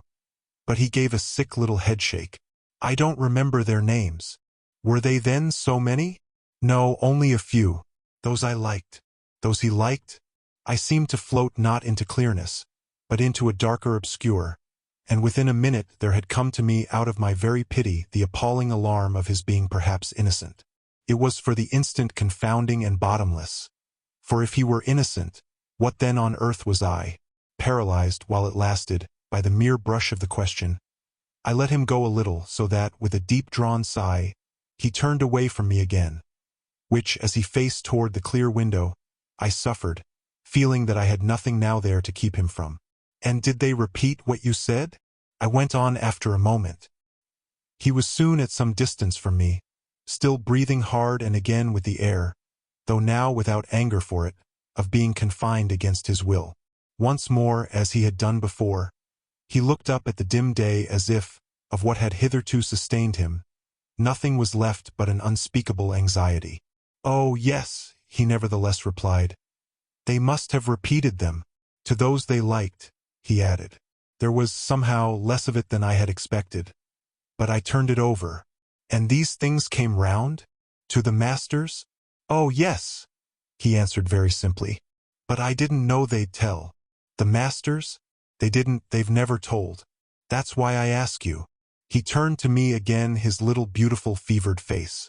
"Yes, it was too bad. Too bad. What I suppose I sometimes said. To write home. I can't name the exquisite pathos of the contradiction given to such a speech by such a speaker. I only know that the next instant I heard myself throw off with homely force, 'Stuff and nonsense!' But the next after that I must have sounded stern enough. What were these things? My sternness was all for his judge, his executioner. Yet it made him avert himself again, and that movement made me, with a single bound and an irrepressible cry, spring straight upon him. For there again, against the glass, as if to blight his confession and stay his answer, was the hideous author of our woe, the white face of damnation. I felt a sick swim at the drop of my victory and all the return of my battle, so that the wildness of my veritable leap only served as a great betrayal. I saw him, from the midst of my act, meet it with a divination, and on the perception that even now he only guessed, and that the window was still to his own eyes free, I let the impulse flame up to convert the climax of his dismay into the very proof of his liberation. "No more, no more, no more!" I shrieked, as I tried to press him against me to my visitant. "Is she here?" Miles panted as he caught with his sealed eyes the direction of my words. Then as his strange she staggered me, and with a gasp, I echoed it, "Miss Jessel, Miss Jessel!" He with a sudden fury gave me back. I seized, stupefied, his supposition, some sequel to what we had done to Flora, but this made me only want to show him that it was better still than that. "It's not Miss Jessel, but it's at the window straight before us. It's there. The coward horror. There for the last time." At this, after a second in which his head made the movement of a baffled dog's on a scent and then gave a frantic little shake for air and light, he was at me in a white rage, bewildered, glaring vainly over the place and missing wholly, though it now, to my sense, filled the room like the taste of poison, the wide, overwhelming presence. "It's he." I was so determined to have all my proof that I flashed into ice to challenge him. "Whom do you mean by he?" "Peter Quint, you devil." His face gave again, round the room, its convulsed supplication. "Where?" "They are in my ears still." His supreme surrender of the name and his tribute to my devotion. What does he matter now, my own? What will he ever matter? I have you. I launched at the beast. But he has lost you forever. Then, for the demonstration of my work, "There, there," I said to Miles. But he had already jerked straight round, stared, glared again, and seen but the quiet day. With the stroke of the loss I was so proud of he uttered the cry of a creature hurled over an abyss, and the grasp with which I recovered him might have been that of catching him in his fall. I caught him, yes, I held him, it may be imagined with what a passion. But at the end of a minute I began to feel what it truly was that I held. We were alone with the quiet day, and his little heart, dispossessed, had stopped. Dear listener, we bring another tale to a close. A journey woven with words, imagination, and emotion here at the Voice Voyage, where stories flow like a river's current, guiding you to distant realms and unexplored depths. We're grateful you joined us. As always, we invite you to stay a little longer. Subscribe to our channel and uncover more stories waiting to be heard, each one a cascade of voices, ideas, and artistry.